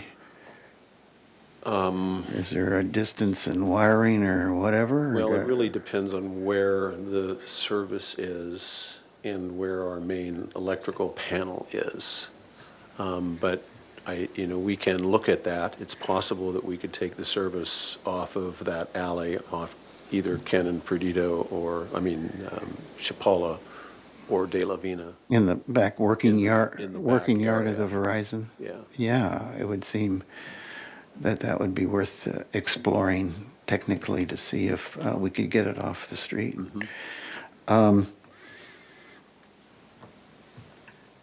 Did you explore, this is kind of a comment, but I see a real traffic jam between bikes and pedestrians at that small lobby. Was there exploration of having a secondary bike exit either the side or even at the front I see it terribly awkward the way the doors and lifts and so forth. It just really seems a bottleneck there. Sure. I mean, that is not subject to the. Correct. I mean, we can flood-proof the bike room, so we could do doors off of either the side or the front. Yeah, you might have to check with city to see if that traffic could be allowed directly onto the sidewalk, but it seems like it could be. Can you,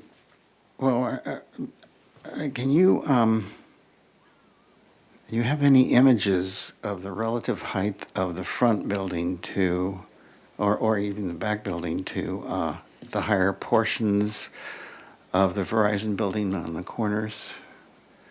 Well, the Verizon building at the corner is 60 feet. Is 60 feet? Yes. Okay. Uh-huh. I mean, and then it steps back down, we can see here is the portion that steps down, but the Yes. portion at the corner is 60 feet. And, obviously Nordstrom's is 60 feet. Is 60 feet. And the Carrillo Hotel, or the Canary. Uh-huh, even more. Is 60 yeah. plus the stuff on the roof. And Macy's is complementary, Yes. 60s? Yeah, I mean, it around may the be 60s. 58, something like that, Yeah, but it's very okay. close. Thank you. And then for Mr. Cunningham, the intent of the ivy and then niches to just go all the way up, are you going to have some physical green screen material to have that adhere to the walls that far up? No, it's a self-adhering vine. Okay. So we'll Good. get there All on its right. own. And then one question to staff. There was, in the presentation, there was a concern about, public views that Paseo Nuevo already blocked the view to the mountains. But my question is there any, aren't public views only, isn't public the operative word? And are there any public views along from Chapala to the mountains to the west, or from De La Guerra to the mountains, La Cumbre Peaks and so forth? Is there really any public views that this building has to be sensitive to? I'm not sure about La Cumbre Peak, Board Member 6. I think some of these renderings can show when we're looking towards the, What I'm west asking, side. I thought public views, there are only very limited ones that are established along the beachfront and so forth, along Cabrillo. And are there any established public views at Chapala or De La Guerra? no, I think it's just a kind of a general, what are the views taken from the public right of way? I don't know of anything that's specifically established in this area. Yeah. I think, It's something I could look into. We've been told that there are established public views, and it's usually around Cabrillo and more of the waterfront. waterfront. So I think the question is, are there established public views in this area? But I think that'll come up through your planning review, I would think, maybe. Yeah, not that I'm aware of, so Okay. I'll certainly Yeah. look into that. But I think that is one of, in your compatibility findings. Ours, yes. Yeah. And, this view, the one we're looking at here below, I mean, obviously you can see the mountains when you're at the corner of De La Vina and De La Guerra.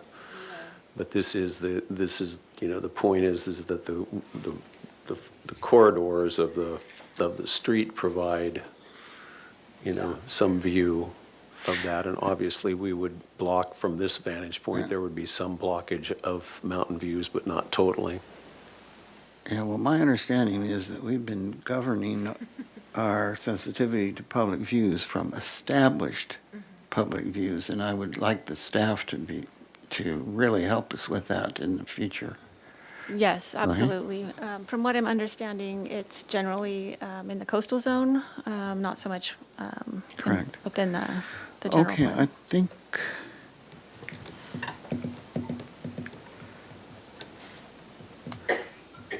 Oh, well, this is a leading question, and it's my bandwagon. Does your bicycle parking accommodate the more heftier electric bikes? We'll make sure it does. Yes, It's a okay. very good point, and we do need to catch up. The standards should Yes. catch up with Those it. are my questions. Okay, Board Member Sovereign. Yeah, if I recall right from the last presentation, last time this came, aren't these like two separate properties? There was some way that the owner was representing where the storage building was not actually part of the residential structure. Yeah, there will be a lot split. Okay. Yes, because they'll be separate. Gotcha. And so, about the storage facility, is there any employee parking? Will there be employees? There will be employees, and this is something else that we're working out with the city transportation. There are parking, maybe go to the topo, Jeff. So this isn't a complete topo, but there are parking spaces that are associated with the original. I mean, obviously, this whole thing was a parking lot for the phone company, when there were a lot of operators who were there occupying the building. So there is parking available along there, and that is going to be coordinated again with the creation of storage within the Verizon or the Frontier building, I guess is what it is now.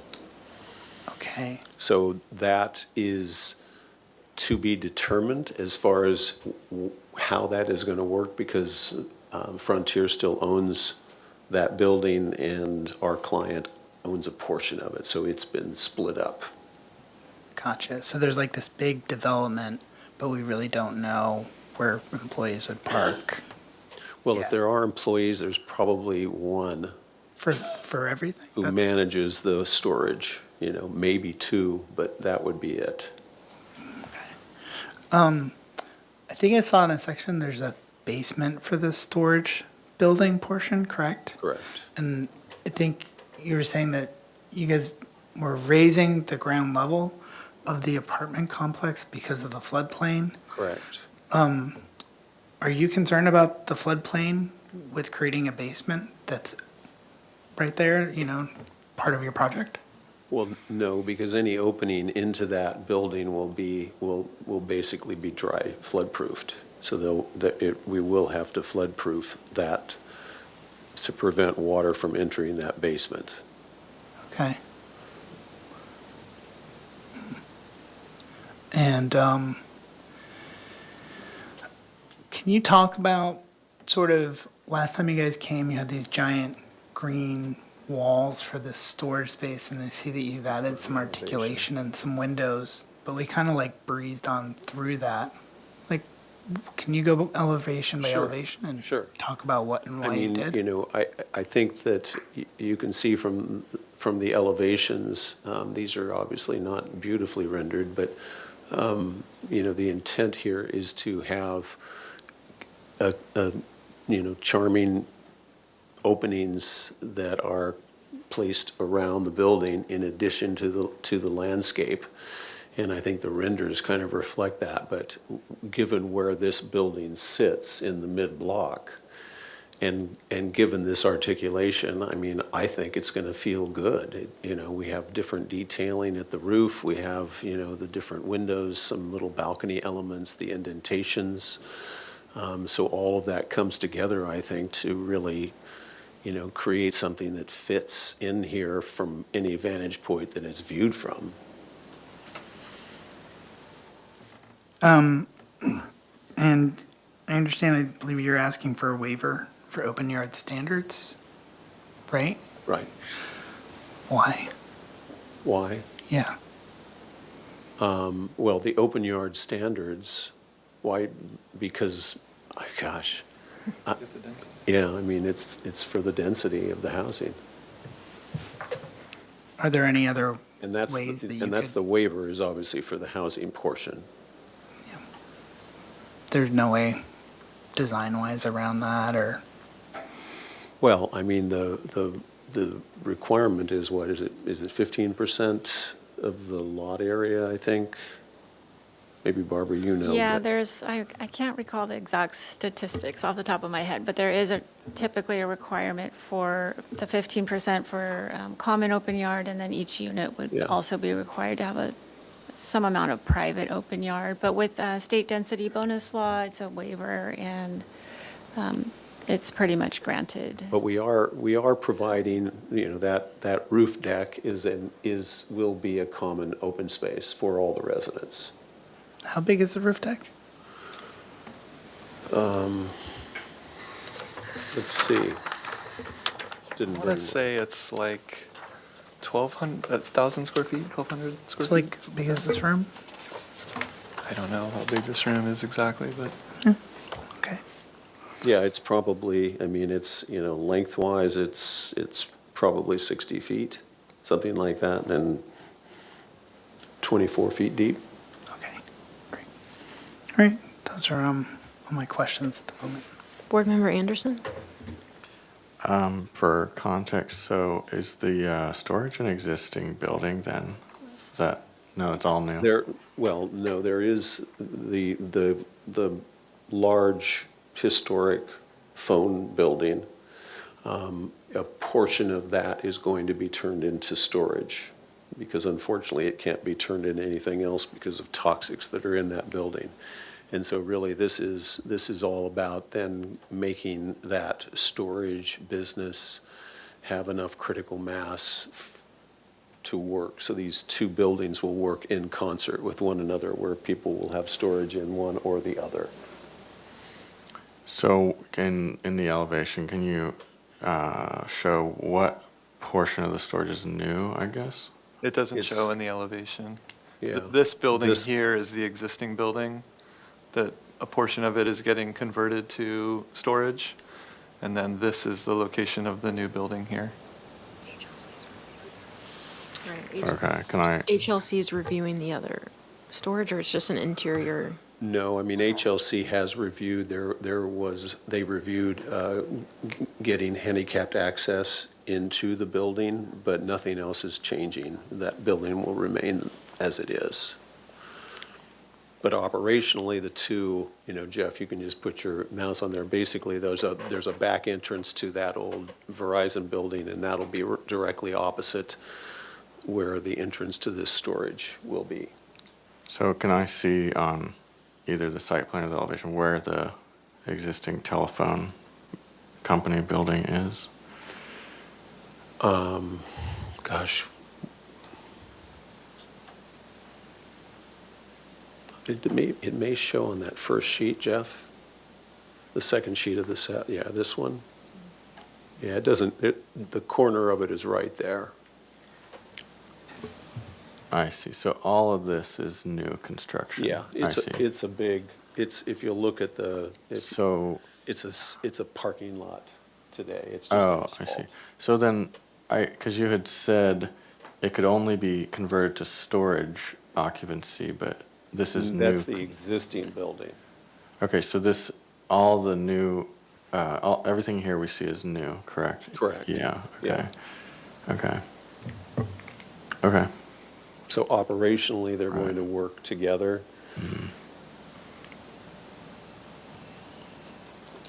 Okay, that's my only question for now.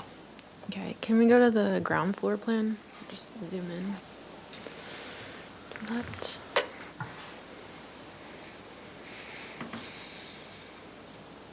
And then, can you just walk me through what's going on the stairs on the left? Is that an entrance into the stairs from the street, or Here. yeah? What is that? Yeah. Yeah, it's a exit passageway out from the stair out to the street. Yeah. Okay. So graphically, it really doesn't show where the cross line is. Yeah, that's the landing above, Yeah, basically. Got really it, the yeah, line okay. of the landing above. So the stair extends almost to that line as it descends to the street. And then this is a half a flight down that gets you down to the street elevation. Gotcha, okay. Was there any consideration, I guess maybe the question is, do you need that much space from the stairs to the door, like that much hallway? Well, we don't need that much width. I'm not sure whether that was, This much width? yeah. Or Well, even depth? I mean, we need to get it to the street. So Right. we do, Yeah, and then we've got, we could probably reduce it, I don't know, 6 inches maybe, but there's, there's requirements at the, push side at the door since it's got a closer and. Mm-hmm. Okay. And so just, at the floor above, I think this might help answer your question a little bit. At the floors above, we want to, let me zoom in a touch. Right, we want to push that stair back so that we get living space up at the corner as Yeah. opposed to pulling the stair toward the street. Mm-hmm. Okay. I have one more question. If you go to the front elevation, is that all plaster? Everything, like from ground up? Is that all planned to be plaster? yeah, it is. There's an old stone wall at the parking lot now that we are going to incorporate. It's not shown completely where it is, but, I mean, it will have to be removed because we have to widen the sidewalk for the pedestrian master plan, but we're going to incorporate that stone as a base along here. But otherwise, yes, it's plaster. And it's in plane with the walls above? The ground floor is in plane with the floors above? That's how it's plaster. shown now, Yeah. but we will have. probably build that second floor, I mean, the ground floor plane out slightly. okay. Like, Yeah, this is already a thickened wall, and that's something we've talked about, is Okay. having those walls sort of step back at each band level, Yeah, okay, right? okay, At least, cool. a couple of inches. Yeah, all right. Because I think we've got like a 12-inch wall at the ground, so. I guess the question has to be asked, a very general one. From the first rendition of this to this one, you move the lot split line back, correct, to get it deeper. correct. So the question is, why not move it back further and reduce and get this apartment, residential portion of the building deeper and lower? Is it, what is the guiding factor? Is it just economics to get as many storage units, or is there a technical reason that going deep is, you answer the question. No, there's no technical reason. I mean, it is part of the program to get as much of storage as possible. There's no question about So that. it's a financial question. Yeah. So what would happen if you moved it back another apartment depth? Would there be problematics other than just less finances by moving it, the property line deeper into the project and lowering this front building? So the goal would be to eliminate the fifth floor, or eliminate have it 3 and 5, or whatever. It's to reduce the height. well, I mean, I know that, we have been working hard with our client to get as many residential units in this project as possible. We've worked hard with that same client at this board. Yeah, I understand. So, is it possible? I mean, of course it's possible, whether that it works for the project or not, I can't say. Yeah. Well, it just hinges, it gives, if one was not happy with the mass of this building at the street, that would be one out, correct? is to deepen it and shorten it. Sure. Okay, You thank know, or you. potentially reduce the number of units would be another option. Yes, understood. Okay, thank you. Can you just pull up the elevation that you presented, the pre-concept quickly?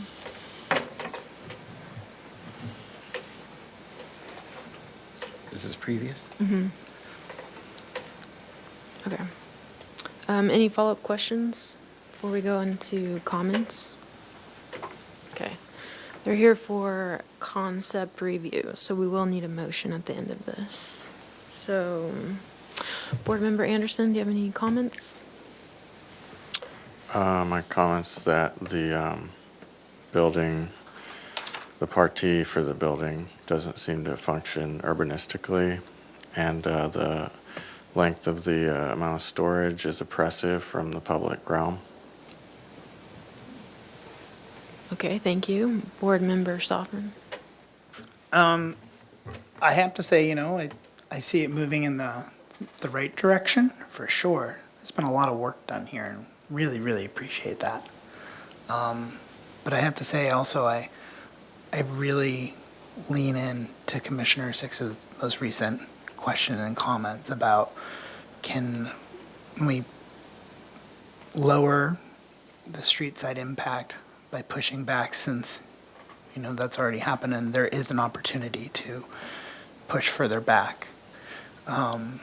So I would ask that you continue to explore that and try and continue to improve the street facade like you've done. I think you probably can continue to make it a lot better. You guys are really great at doing that. So I think those are my comments. Okay, Board Member Six. Yes, I really resonate with Mr. Sofrin's comments. I think, number one, I think this is such a radical improvement over, I don't know whether, well, no, I won't go there. When you bargain something, you start off with a very high price. So the next rendition is a lot more palatable. But anyway, I think that it still begs the question whether it could another balance of the lot line split and reducing the front building even more. It's near acceptable, and I'll tell you why. Because my questions suggested that we have similar massing buildings on this block and on the other side of Chapala. We have the mass of this. The bigger portion of this building is in the center of the block. That's very important. And I think those two ideas almost make this palatable. But I would really, given the small scale sensitivity to, or the sensitivity to the other side of De La Guerra, with its small historic and beautifully done residential there. It's just, I would like to see it go further. And I've been on the board a long time, and finances is not an absolute hard wall to not challenge against. Other minor comments, we talked about the lift, confirming that, questioning whether the electric generator could be in the backside. The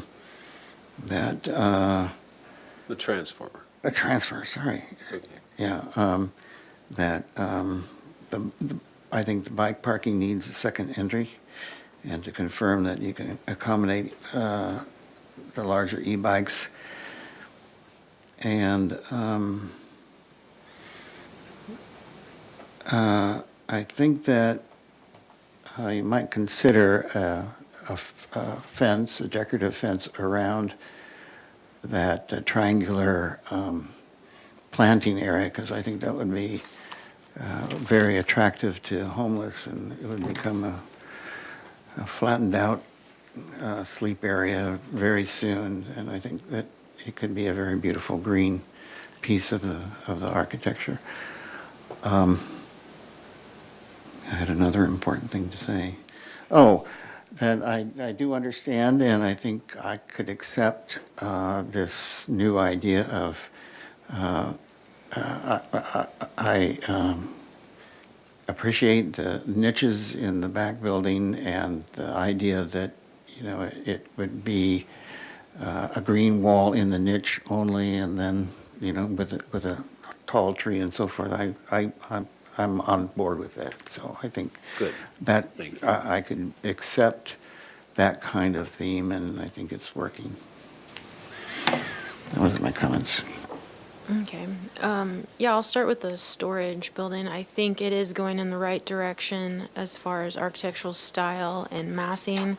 I think it fits in with the neighborhood as far as its mass bulk and scale, and just more of like an infill project that you see sneaks of through various views along the streets.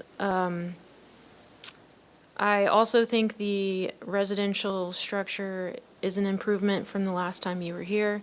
I would consider the base material being something other than plaster, possibly, or maybe a different color than plaster to ground it. I would consider the mass on the southwest corner, I believe that is, the stair exit, and maybe consider pushing that mass back from De La Guerra and really keeping the front a little bit more proportional to your windows, and maybe a little more vertical there, and maybe the same on the other corner. Not sure about that, but the southwest corner is really reading like it could be reduced, and maybe articulate that stair mass on that same side. I agree with the study of the transformer location, and I think as part of my question, that base material not being in the same plane as the floors above it. So those would be my comments. Any follow-up comments? Can I just add one more? Yeah.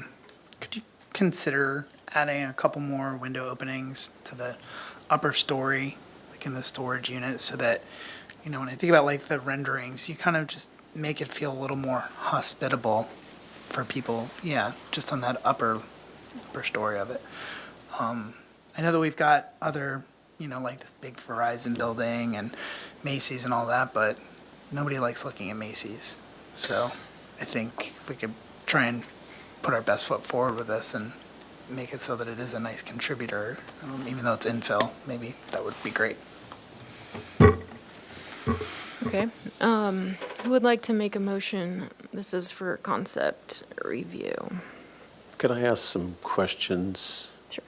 So just want to understand what is the goal that you're articulating, and you two will, to try to eliminate the fifth floor? Are you trying to reduce the mass at the street?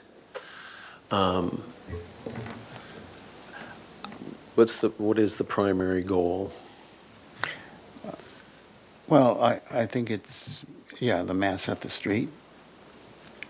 The height, perhaps there are, as Chair Anderson suggested, maybe there is, with a deeper building, slightly deeper building, there's a way to rearrange the units to have a notch or two out of the corners.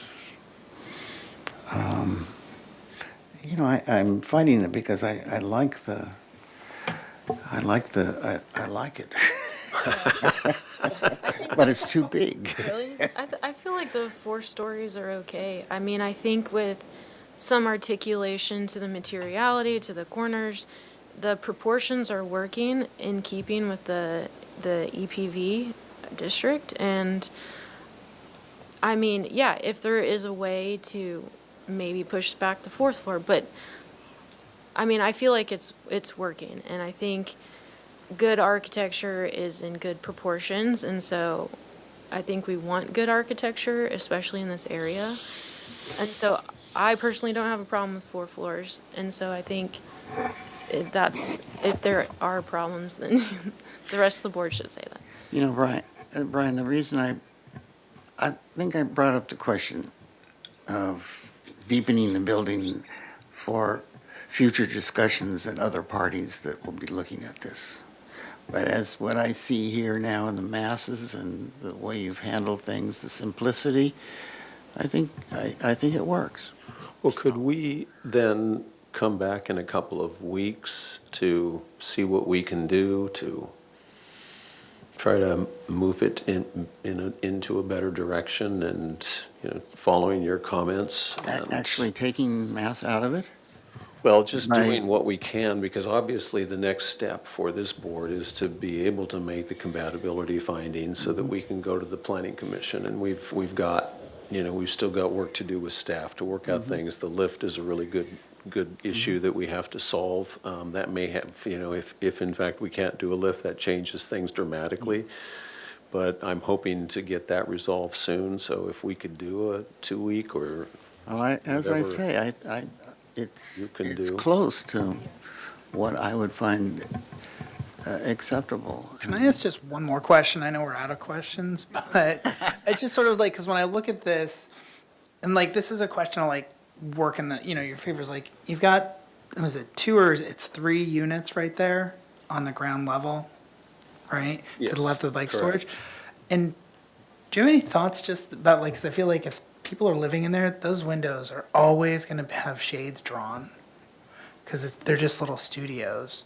And has there been any thought about that and what that's going to look like on the street or what it's going to be like for the people living in those spaces?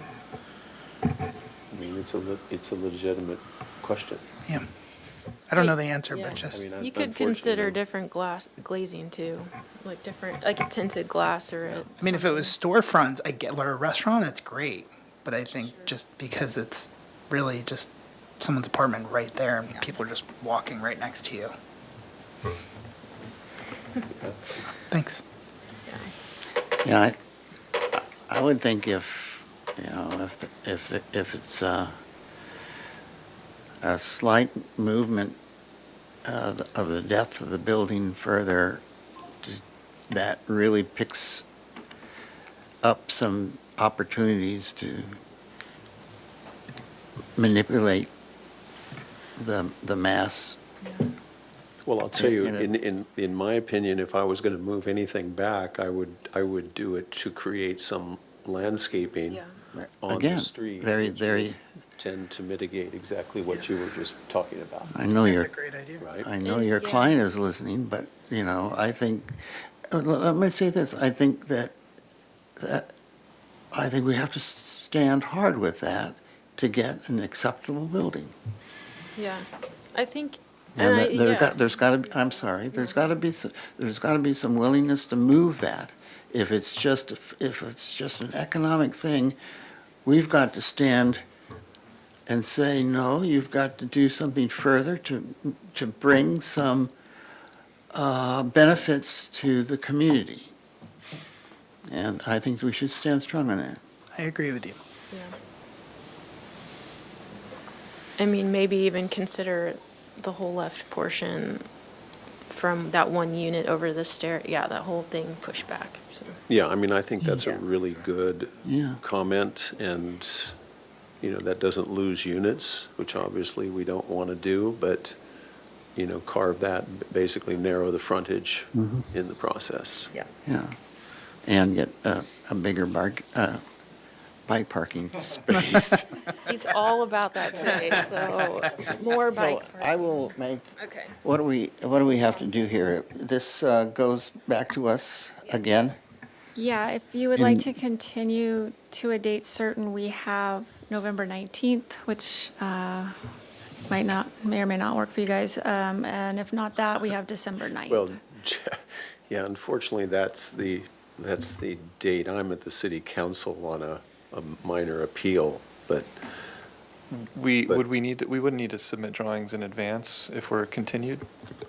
that's a Tuesday meeting, right? Right, the meeting is on Tuesday. that's I would that. need plans. Just like the Thursday before or something?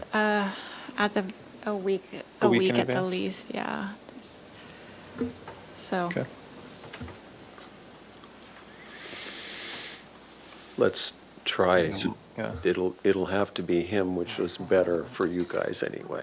They'll be nicer to me anyways. So we'll have a continuance to November 19th for the applicant to further, let's back up, that the project has made considerable improvements from the previous submittal. The back portion of the building now being architecture with alternate landscape screens and so forth is moving in the right direction, is near acceptable. That the front building is still has some room to improve by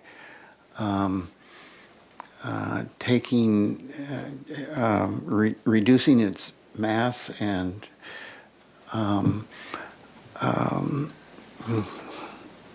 just that, right? For instance, taking corners, the southwest corner could, in other areas, could find opportunities to reduce the mass of the front building. That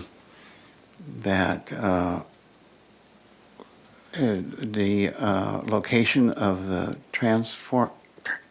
I said it right this time, transformer on the street, if any opportunity to take that and put it in the work yard in the back, that should be studied.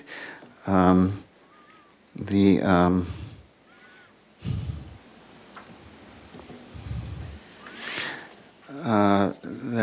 one should look at the bike parking flow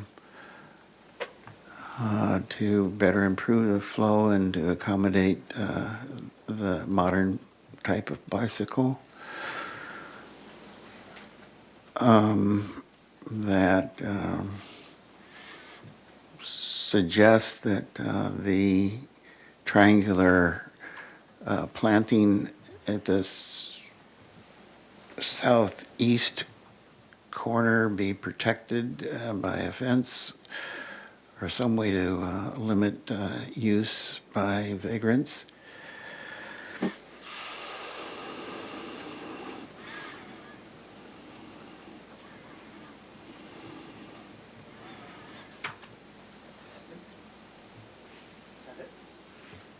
Yeah, and that by next time, please confirm that a lift is approvable. I think that's it. Well, Mr. Six, I would disagree that the back portion of the building is nearing architecture. And I think that's precisely the issue with the expression of this building in the context of the urban design guidelines, is that it doesn't seem to express any of the things that are outlined in the ambitions of that text. Okay, that's why we have a vote. But if you're including this as a summary statement of all of our collective. No, it isn't. It's a motion. It's a motion, and you can vote against the motion. Okay, got it. Yeah. And let me put another comment that the bulk of the massing of the building and the architecture, especially the back building, are near acceptable because of its location and the size of surrounding buildings in the neighborhood. You still may disagree with that. Well, I understand the justification, but I would say I don't believe that the existence of a Macy's building, for example, justifies the additional construction of more big box typologies. Okay. I'll Wait. second that. Do we have a understandable motion? Okay. Okay, I seconded, so we can take a vote. Chair Anderson? Yes. Board Member Anderson? No. Board Member Sovereign? Yes. Board Member Six? Yes. Motion you. passes. Okay, thank Board you. Member Anderson, can you please state your reasons for voting no? That will be included in the motion. Yeah, well, like I said, I think that the existence of buildings in the surrounding context that happen to be big box typologies, like Macy's, does not justify constructing another project that seems to not express any of the larger interests in kind of pedestrian-friendly development and mass bulk and scale expression that seems to relate to the human scale of experience, among other reasons. Yeah. Thank you. Thank you. Okay, thank you. We will see Appreciate you in your a few comments. weeks. Yeah. And we will adjourn our ABR meeting for October 28th.